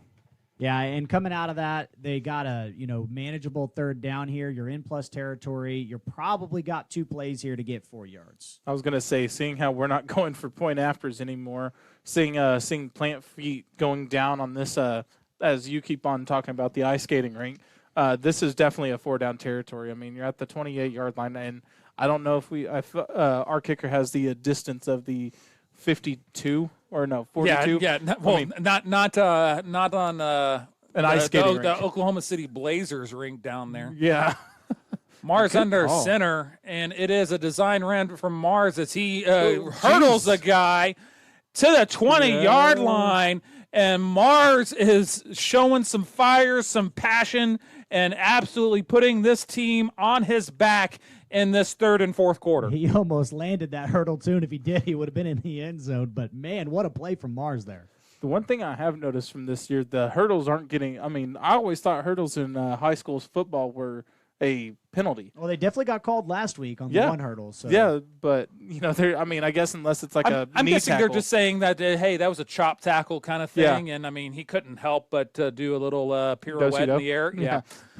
Robles in the backfield, Mars under center, jumbo formation, handoff is to Robles right side, and fighting off tackles, shedding off tackles, and finally is brought down but when he is brought down, he brings some punishment with him. Yeah, and once again, you got Big John Wetter, number 77, offensive lineman, just has his man blocked all the way past the first down marker. So when you're getting offensive linemen in the second and third level like that, you're just going to have whatever you want offensively running the ball. And that's going back to what we were talking pregame of battle of the trenches. That's as this game's gone on, this offensive line for Piedmont has controlled this game. I mean, this drive shows it. I mean, we're going on 8-minute drive here and seeing before we put this ball in the end zone. Mars under center, handoff again as to Robles, finds some room on the right side, good enough for the first down. Ball is marked down right at the 5-yard line. First and goal coming up at the 5. And again, here's the thing, and the first and second quarter runs like that, where you brought some punishment, you're starting to see dividends be paid here in the fourth. And that just comes with the amount of times we've ran the ball towards the same different defensive ends, either left side or right side of the defensive tackles. But this front five for Piedmont has really just stepped up and answered this call of Coach Hall coming over going, hey, guys, we need a ground and pound drive here. We need to wear this team out. This drive started at the Piedmont 25. Mars under center has a called run. Touchdown. Stretches his way to the end zone. Touchdown, Mars. And that is, I think, the third one for him of the evening, as Mars once again showing to be himself the leader that we all know him to be.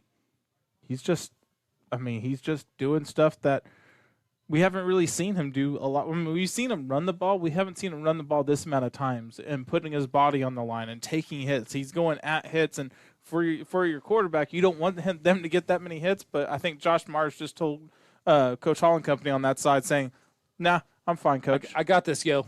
Here we go. Under center is Mars for the 2-point conversion. Handoff is to Houston. Testing the right side, testing the left side. And is able to tiptoe his way and pick his way through defenders as he gets to the end zone for the 2-point conversion to confirm the 3-score lead. And I tell you what, let's go back to the summary of this drive, right? Starting at the 25, gentlemen. Going through, having a 2nd and 15 at one point, and now here we are up 18 after all said and done. Absolutely, and like you mentioned earlier, there was 6 minutes left to go in the third quarter. You take that all the way down, and now we're 2 minutes deep into the fourth quarter. So a 8-minute drive. This is what we talked about earlier. That typical Piedmont Wildcat drive. 8 minutes. Midwest City used a timeout. You get a touchdown, take a 3-score lead. And you know who wasn't on the field? Irvin, number 10 from Midwest City. He was not on the field for the last 8 minutes. And you know what he can't do when he's not on the field? He can't hurt you. Absolutely. And your defense gets a little bit of a break as well, because they haven't had too many of them tonight, because it's just been back and forth, back and forth, back and forth. 53-35 is your score. 10:02 left in the ball game. Piedmont up 3 scores, has all of the control here. And so putting Midwest City in a dire position in this winner-go-home first-round playoff matchup. Winner gets the winner of Collinsville-McAllister playing right now. McAllister has taken the lead 20-14. And here is the kickoff after the touchdown. Mistake there as that kickoff finds the sidelines. Penalty coming for a procedure, and ball is going to be placed at the 35-yard line. So special teams right now, probably the area of most in need of cleanup, guys. Yeah, and, it's not too big of a penalty. We talked about it earlier, but so far tonight, Midwest City has started at the 40, 45, 50-yard line. Both offenses, for that matter, have started in plus territory. So really, it's not too big of a deal, but you definitely don't want to see the penalty. The one thing that is nice, though, about those procedure penalties is you don't get the chance for some of those returners from Midwest City to maybe be able to cut one and break one, where here it's almost like our version of a touchback almost at this point, if you want to call it that. Fair enough. Absolutely. I love it. Yeah. Irvin in the shotgun, hasn't been on the field in 20 real-time minutes here. Trips to his left now. The running back comes into the backfield. RPO as Irvin keeps it and gets a gain of about 6 on the play. and takes a little bit of shot right there at the end to end the play. 2nd and 4 coming up, but Irvin got the yardage but paid for it.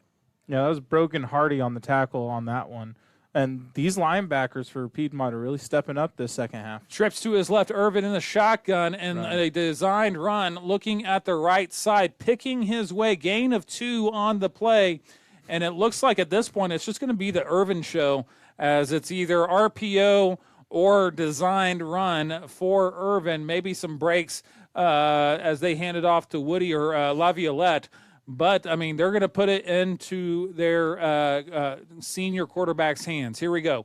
Irvin in the shotgun. Woody coming back into the backfield with him. Handoff is to Woody. Right side finding a hole. Stood up right at the point of attack and just short of the first down. 4th and 1 coming up. And this might be the ball game if it isn't already, because a stop here on 4th down pretty much puts this one to bed. Yeah, just a little note here. Those back-to-back plays, tackles made by number 60, Talon Owen, who's in the game at defensive end right now. Bring out the claws.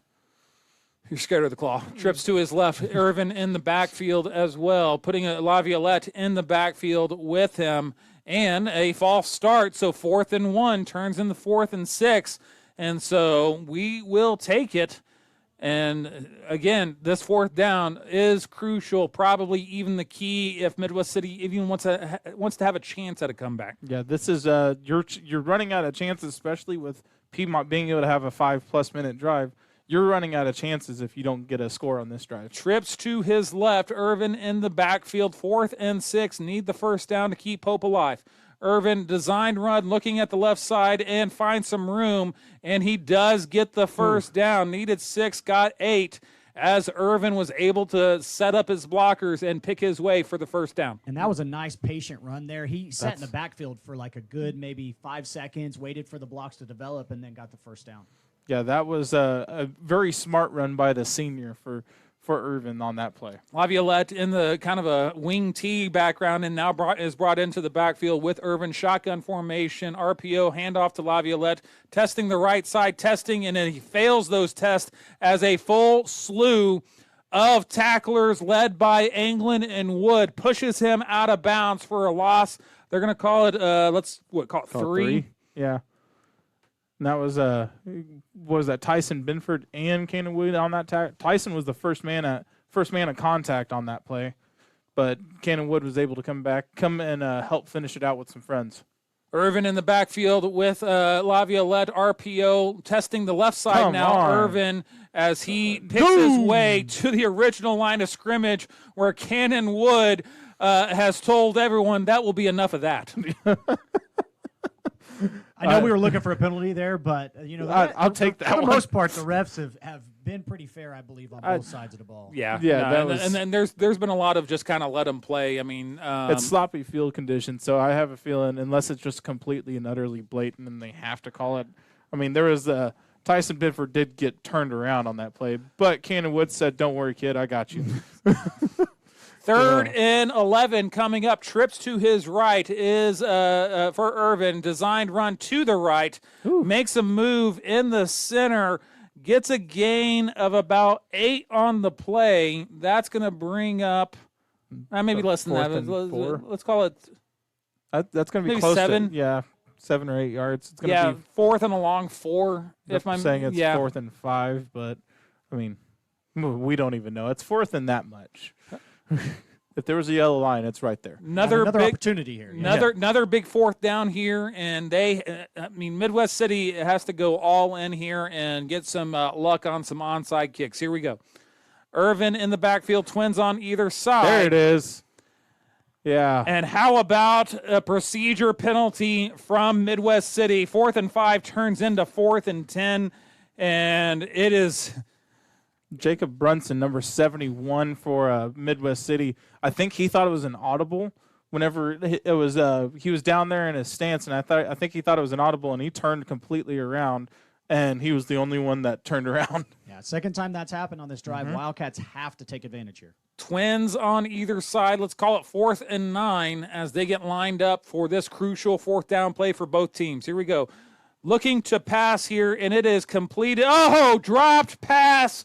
and dropping maybe even the hopes of Midwest City to complete the comeback and to continue the season. Looks like we might have a flag on the play, though, so let's see what's going on. It's going to be a personal foul, on Piedmont, and so we might have a bailout here. It should be a dead ball penalty. It was after the play. It was after. That plays into it, but it was a couple of the coaches for Piedmont were excited, and plus some of the sideline came off the field. But looks like they're all walking off the field. It should be a dead ball penalty. Yeah, this should be dead ball. I mean, it didn't affect the play, so let's see what the white hat calls here. And so initial call was just a personal foul. Yeah, they're. So marking off the penalty. It's going to put it at the 35 for Piedmont to have the ball, but let's see. Or 36. So it is a dead ball because Irvin is coming off the field and Piedmont and Midwest City's defense is coming on. And so that's exactly what it is. Something was said here after the play. There was some pushing and shoving, and then the ref was looking right at it, and I think he heard something he didn't like, and so he threw the flag, and thankfully it was a dead ball penalty. Yes. Yeah. I mean, granted, he was looking directly at the Piedmont sideline as soon as he was throwing that flag, so I have a feeling he just wants to get this thing done as nicely as possible and not have any harsh feelings towards each other. Everybody love everyone. Here we go. Mars under center. And the handoff is to Wood, left side, testing the left side, continuing to churn the legs, falling forward for the extra another couple yards where he gets the first down. And stop me if you've heard this one before, falling forward for extra yardage. Yeah, and the big key here with 5:48 left, the only thing Midwest City has hope for is a turnover here. So you got to hold on to the ball. If you're going to fight for those extra yards, you got to hang on to the ball here. Yeah, 3 points of contact on the ball at all times, ladies and gentlemen. Cover the points, roll with contact. Friday Night Lights. Clear eyes, full hearts, can't lose. I love it. I was just letting you go. Yeah. I was going to stop you, but I was just sitting there. You know what? Just let him go. Just let him go. It's yeah. the what is the montage? Mox? Yeah. Yeah. Moxon? Moxon, that's it. That's it. That's the one. Yeah. All right, lining up in the Billy Bob Thornton formation here. Cannon Wood with the handoff gets bottled up in the sidelines, but then falls forward for a gain of 1. Second verse, same as the first, falls forward for a gain after maybe even being bottled up. There is a Midwest player down right at the on the right side of the M in center field. Crossover Radio Sports, we're going to go ahead and take a timeout as they tend to the injured Bomber. We will be right back after this message.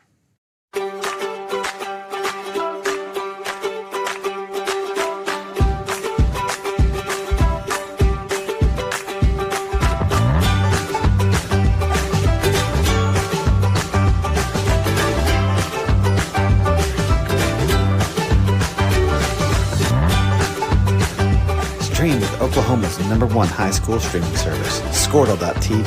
Find out more at Squirtle.com/stream. At Maples Nixon Diesel Horse, we've helped a lot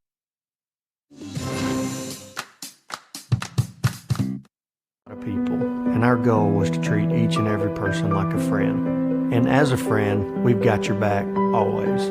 We understand what you're going through. Being lawyers is what we do, but it's not all that we are. We care. We'll stand beside you throughout the entire legal process, not just as lawyers, but as your friends. We are Maples Nixon Diesel Horse, and we are here to help.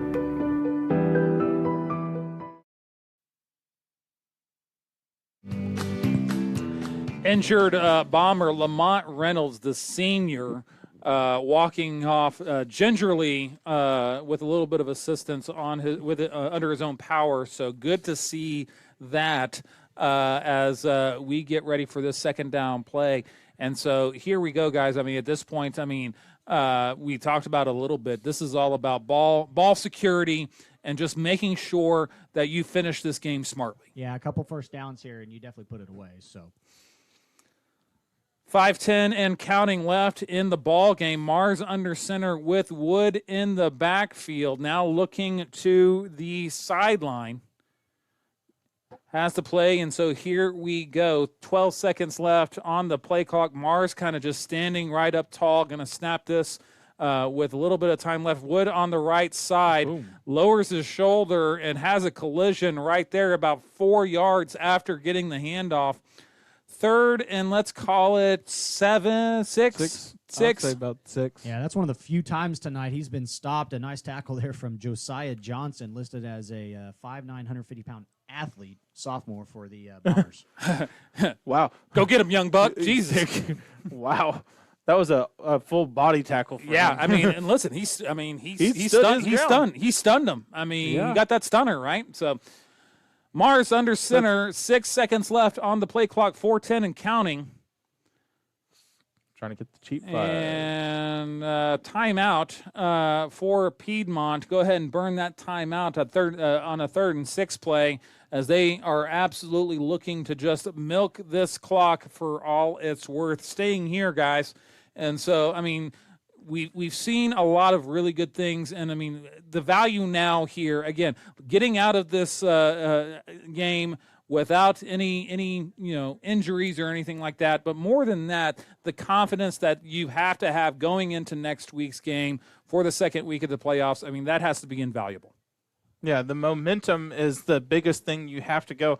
I mean, granted, the last 2 games for this team have been against Bishop McGuinness and Carl Albert in the regular season, and we lost both of those, but this is a momentum-building type of game when you play your best football going into the playoffs. And going against Carl Albert and Bishop McGuinness, they played good football. It's just they just ran out of time, essentially. And this is a game where you go, look, it's satisfying where you go, look, we're good enough.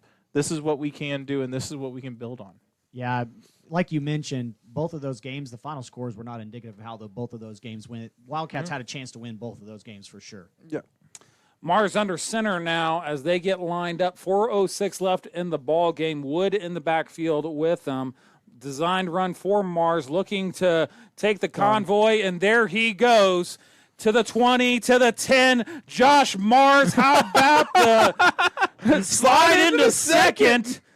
Bingo, stealing the base and the touchdown. Oh, how about what's that? The Quattro Sombrero there? Is that his 4th? Yeah, that's past the hat trick. That's the sombrero. Do they call him down at the slide like they do in, is that how they do it in high school? Thankfully, he's in the end zone when he started to slide. Right. Yeah, I love it. 100%. Yeah, that was a great pop-up slide, too. Yeah, that was, I mean, he went over to the coaches and goes, look, that was my audition for baseball this spring, coach. That's right. Yeah, and you're talking about a team that went to the state finals last year and got a good chance to go back. They just had 5 kids sign this last week to their NLI deals for the next level, so. Jeez. We'll see you Wildcats. Lining up, seeing what we can do about getting the extra point. High snap down. Kick is up, out of the ice, and good. Solid 60. And how about hanging 60? 60-35 your score. 3:45 left in the ball game. It's Crossover Radio Sports Talk with a purpose. We're going to be right back after this quick message from our headline sponsor, F&M Bank.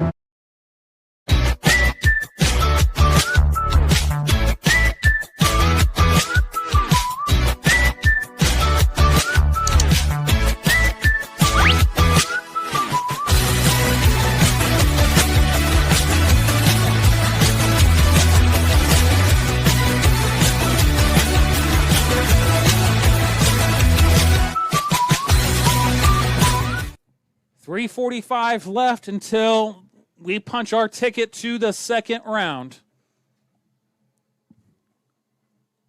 We're looking at the snow report here. Yeah, I mean, go ahead. 4/4 of an inch that has been recorded. 4/4, so an inch? And 4/4. Hey, I don't do math well, okay? I'm not a math teacher, all right? If you can't tell. 4/4 of an inch. Yeah, you bet. Or an inch. Yeah, I didn't read that right. Yeah. 0.4 of an inch is what this says. Okay, 0. So about a half an inch of snow. Half an inch. There we go. There we go. You got me correct. I mean, for as hard it was coming down, I wouldn't have been shocked at an inch. Yeah. Here is the kickoff fielded at the 30, testing the right side, has a hole. Kicker. And the kickers are people too. Sheds off the tackler, tiptoeing down the sideline. where he is shoved out of bounds in Piedmont territory. You got to think that might have just been a little bit of a confidence boost, but maybe a little bit too little too late on that. Well, I was just excited for Tate Cardwell to get his shoulder pads dirty on that one, coming in from the pretty much the opposite side of the far hashes, and make a good run down to about the other side of the field. Was able to get a little bit of a push, made him tiptoe, but the rest of his coverage team was able to get him out of bounds and stopped him back there at the 40. But it looks like they're bringing the ball. Looks like it might have been a hold. Did we miss a flag? So one thing that I did can't notice see. on the catch, it looked like his knee might have been down on the catch. I didn't see any penalty flags. there's and a I was flag. There's the there flag. It is. Yeah, there's the there it flag. is. Yeah. When he caught the ball, he caught it kind of in a kneeled stance, and it looked like almost his knee was on the ground, but it didn't look like from here that his knee was there. But I thought maybe that's what they were calling. That's This is a clipping. hold. Yeah, this is a No, that's hold or 15. It's a clip or a crackback or something like that. Blocking the back. Yeah, we were too busy learning decimals over here on this side of the booth. Yeah, I was. Yeah, Yeah. absolutely. I saw the return, but I did not see the yellow flag on the white snow. Who knew? Don't need I the have to yellow go snow. find our math teachers at the high school next week and Hold ask on. them how to do math. So. Personal Personal foul. on Midwest City. That's Yeah, all we this got. This is, I mean, at this point, Coach Hall, and I'm sure he's already done it, is, hey, guys, Be smart. Keep your head about you. You have it next week. These guys don't. Yeah. Trips, to Irvin's right, shotgun formation with kind of an up H back there. Laviolette pulled back into the formation in the running back position, and it is a handoff to Laviolette. Gain of, let's call it 5 on the play, 2nd and 5 coming up. That's that man, Broken Hardy, on one of those linebacker on the linebacker crew with him and Cannon Wood. Pretty much are our linebacker crew, but he's been getting in some tackles here in the second half. Trips to the right again. And here we go, a little swing pass to Laviolette, right through the wickets there, and he is upset with himself as he lets that one go through his hands. 3rd and 5 coming up at this point, 3:09 left in the ball game as last gasps are in front of us here for Midwest City. Yeah, 3rd and 5, it's one of those things of this defense just wants to get a stop here, and I would expect probably Midwest City just to punt it away if they do get to a 4th and 5+. RPO, Irvin keeps it left side, testing the left side, finds the sideline after he gets the first down, stopping the clock. 3:03 left now in the ball game. Again, Piedmont now up 25, 60-35. As we've seen this counter punch, but finally Piedmont takes the fourth quarter not just on points, but it has delivered the knockout blow. Yeah, and Mars is over there getting his flowers. He's doing chest bumps with his players, his offensive line, the coach's staff over there. It's good to see that. Irvin in the shotgun, quarterback keeper, right side, breaks a tackle, but doesn't break the next two. Gain of 3 on the play, clock ticking away, 2:50 and counting. And Cannon Wood on the tackle on that one, and Tyson Binford came in late just to get the finalization for that tackle. Irvin in the backfield getting the play from the sideline. 2:30 left in the ball game. Laviolette brought into the backfield. Handoff is to Laviolette, who no longer has a helmet on. It's going to be a face mask as his helmet was, in fact, just ripped off. So yeah, I think that was going Talon. to be, yeah. Yep. Talon Owen got to the backfield, and I think he put a paw out there. Yeah, the claw got a little bit too much of the face mask there. Yeah. So this has got. I would imagine that this is the 15 variety. Yeah, and he was looking for one of those big arm tackles that he gets as he was locked up with the offensive lineman there. Yeah. Yeah, so this is definitely going to give them the first down and 15. So they're at the 30-yard line. This should put them at the 45. Yeah. Yeah, ref's having a jog now. Keep the blood flowing, guys. It's cold out there. Yep. All right. All right, 1st and 10. Ball coming up on midfield. 2:26 left in the ball game as Midwest City, for some of these kids, engaging in perhaps what will be their last drive as a high schooler. Here we go. Irvin looking to pass and complete. Just a little bit high and outside.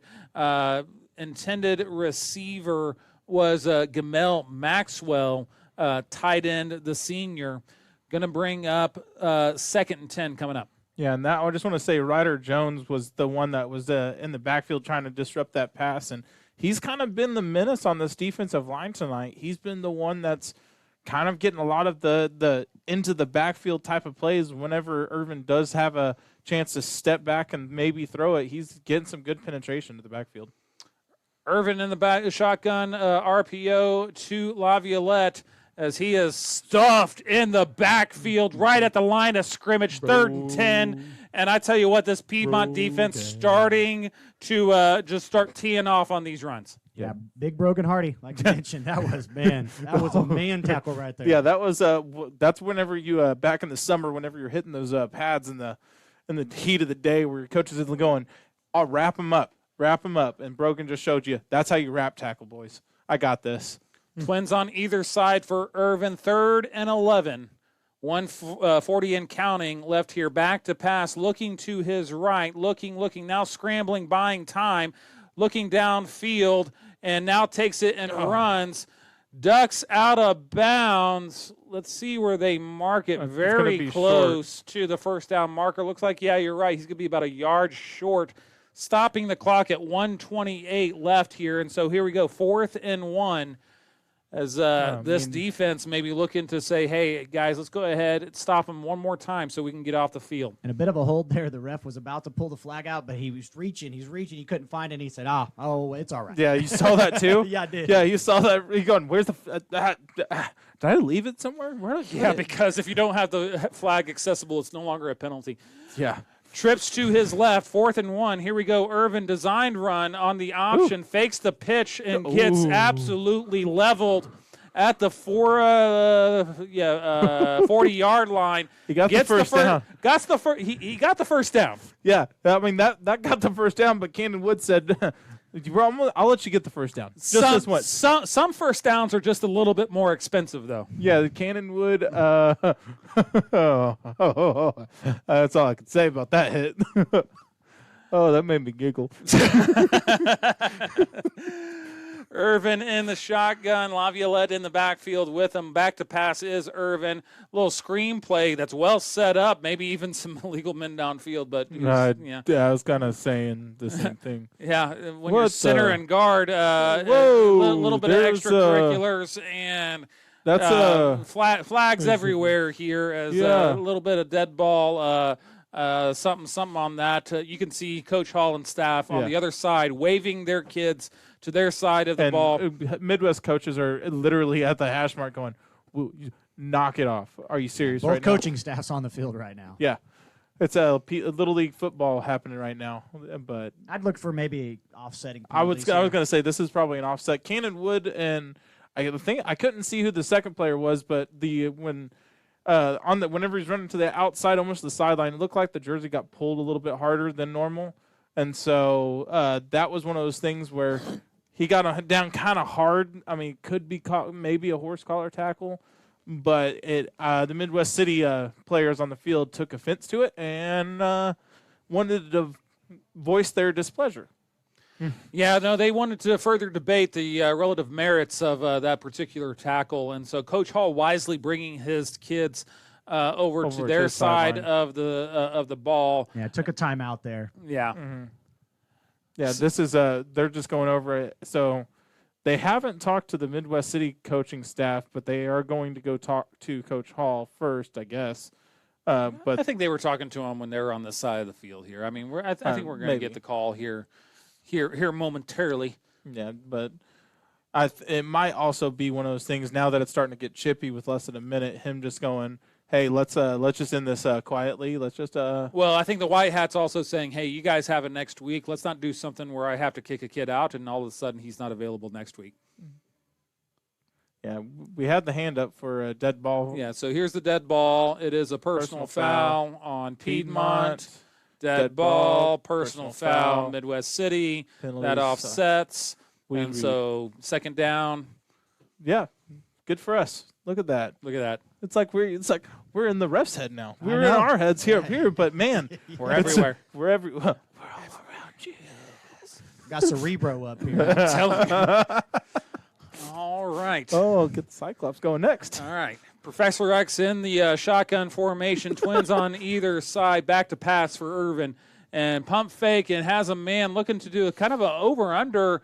And looks like incomplete, out of bounds. Yeah. Yeah, that side judge, that near side judge immediately put his hands outside going, yeah, that was out of bounds. Yeah, pushed out of bounds there from Lane Whitworth. He did catch the ball, but a nice tackle there to prevent the first down. Yeah.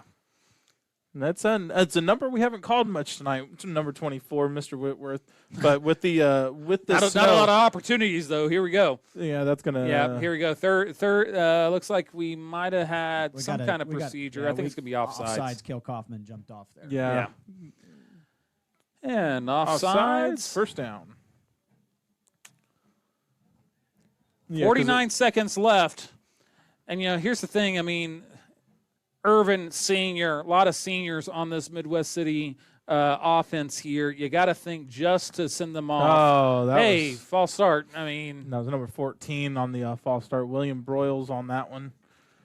Senior. Yeah, I was gonna say. Gotta think. Teeter-totter we go. Yeah. One got you a first down. Now you still have a first down, but it's now 1st and 15. 49 seconds left, and again, I mean, got a lot of seniors. Got to think that they want to leave the field after scoring a touchdown. Here we go. Irvin in the shotgun, twins on either side, looking to pass, looking to his left, now looking to his right. Little screen drag route there, completed and brought down. Gain of 10 on the play, maybe even 11. That's going to bring up 2nd and let's call it 4. Yeah, number 2, Jamarian Hamilton, senior on that catch.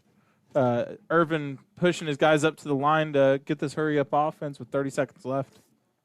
Twins on either side. Irvin here with the pass, looking to his left now, completes it. Does not complete it, sorry, to Rogers, Darian Rogers, the junior, unable to reel that one in. Yeah, that at least had a first down going for him, but that ball just hit him, I think, in the chest plate, and so – with it being as cold as it is, passing the ball, whenever it hits your fingertips, they kind of sting. I don't know if you've ever caught a ball with the cold fingertips. It's not fun. Twins on either side for Irvin. 3rd and 4 coming up. Low snap. The handoff is to Rogers. Left side, testing the left side. Does a little spinorama.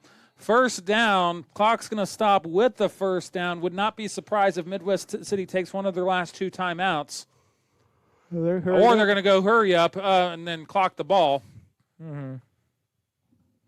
We haven't mentioned it tonight, fellas, and I'd be remiss if I didn't, but it is Veterans Day, and we're about a mile away from Tinker Air Force Base, so I just wanted to say thank you to all the men and women that have served, are currently serving overseas, and unable to enjoy Friday night lights like we are this evening, and, definitely blessed to live in the country we live in. That's a great call there, Tony. And once again, we are able to do what we are doing now because of what you do and stand to post and let us know that nothing's going to happen on your watch. Here we go. Irvin looking to pass, has a guy wide open, completed. Boom. Right at the first down marker, knocked out of bounds with 8 seconds left. 1st and goal coming up. Either... Probably depends on the type of play, but probably have 2 plays left. Timeout coming. Did we see who called that? Yeah, it was Midwest City called the timeout. I figured, yeah.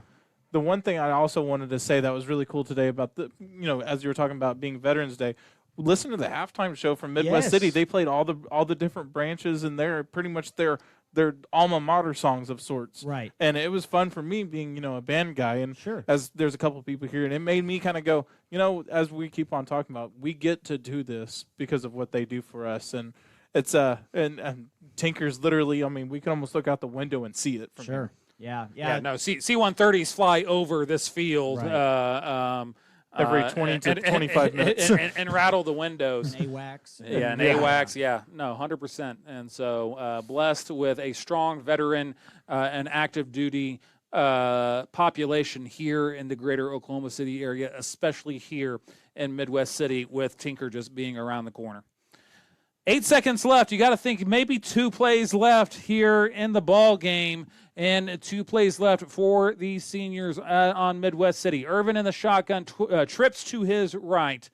Looking to pass, throwing, has a fade route on the corner, incomplete. 3 seconds left in the ball game, and 3 seconds left in the high school career for D'Angelo Irvin, the senior. And you got to, listen, tip our hats to this kid. He has shown a lot of guts and a lot of spirit tonight.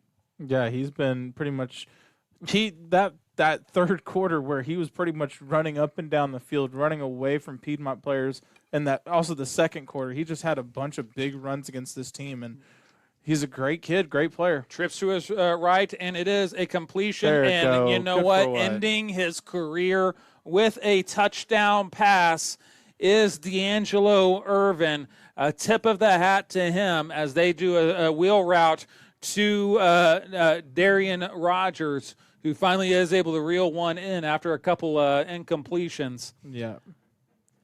Triple zeros on the clock, but we do have the point after coming. Yeah. Or do we? I don't know. I mean, unless they're going to. Yeah, they're going to call the They're ball going to go game. ahead and call the ball. I mean, not that it matter. I mean, It's not matter, but yeah. And so there you have it, ladies and gentlemen. Piedmont takes care of business on the road in the snow. 61 to, what was the score? 60 to 41. They, They're ready to go home. They took the scoreboard down. They're ready to get out of here. Yeah, and I can't blame them. Absolutely. Let's go ahead and give some post-game thoughts. Mark, what you see that you want to hang your hat on tonight? well, I mean, first off, I mean, I'm going to give a credit to something that we normally don't. We always talk about, Izzy Robles and Cannon Wood or Josh Mars. We know those are the guys, the stars of the game. Tonight, I'm going to give it to someone we haven't gave to someone all year. The front five of that offensive line. Bingo. They basically were able to have everybody on this offense do whatever they were wanting to do. And now we're going to see all of these Piedmont players in the end zone falling and playing in the snow, and all sorts of excitement now happening out there. It's a playoff victory. There's something special about it. They're making snow angels. They are completely enjoying it. Oh, that is just so much fun. The coaches are running with them and everything. So kudos to them. That's a fantastic thing. But, yeah, going back to it, I think this offensive line is the star of the game. I mean, I'm not going to give it to one person. The offensive line is the reason why Piedmont was able to score 60 points tonight. That was able to get Josh Mars to have 4 touchdowns. Izzy Robles having 2 touchdowns. Cannon Wood having 2 touchdowns, and plus all the 2-point conversions. But that was the only reason that happened is because of this front five. We know who Piedmont's going to play next week. McAllister takes care of business in Collinsville. McAllister 27, Collinsville 14. And so we will be here next week as Piedmont does take on Collinsville. Tony, final thoughts? Just a well played game on both sides of the ball. Offensively, just able to get whatever you want running the football, and if you're able to do that, and like Mark said, it starts with the offensive line. So definitely got to give flowers to this entire group though tonight. And defensively, for the most part, they were able to contain. They were able to contain the D'Angelo Irvin runs, aside from the one big run in the second half. So definitely kudos to this defense as well. We saw some big hits tonight. So this Wildcat offense and defense, they came well prepared. And I want to give some flowers to the coaching staff because it starts with them. They were able to get their team prepared after 2 hard-fought losses. Let me get my words here. 2 hard-fought losses against what some would argue the 2 best teams in 5A. You want to play your best ball at the end of the year, and I think this team is definitely playing their best ball at the end of the year. Absolutely. And my tip of the hat, when they needed it, when things were still kind of going back and forth, the leader, the captain, Josh Mars, we haven't called his name often. We focus on these running backs so much. But Josh Mars, I think, had a career game. 4 touchdowns, gets the sombrero, and not only that, was doing it in a way where putting his body on the line to make sure that he carries this team to victory. So next week, Crossover Radio Sports brings you the second round of the playoffs. Piedmont Wildcats advance tip of the hat to our host here at Midwest City. Thank you, Bombers, for the hospitality. But we will see you here next week as we take on McAllister. For Mark Larson, for Tony Millendorf, my name is Philip Larson. You've been listening to Piedmont Wildcat Football on Crossover Radio Sports. It is sports talk with a purpose, simulcast on Squirtle. Piedmont Wildcat Football, and go Cats! See you next week.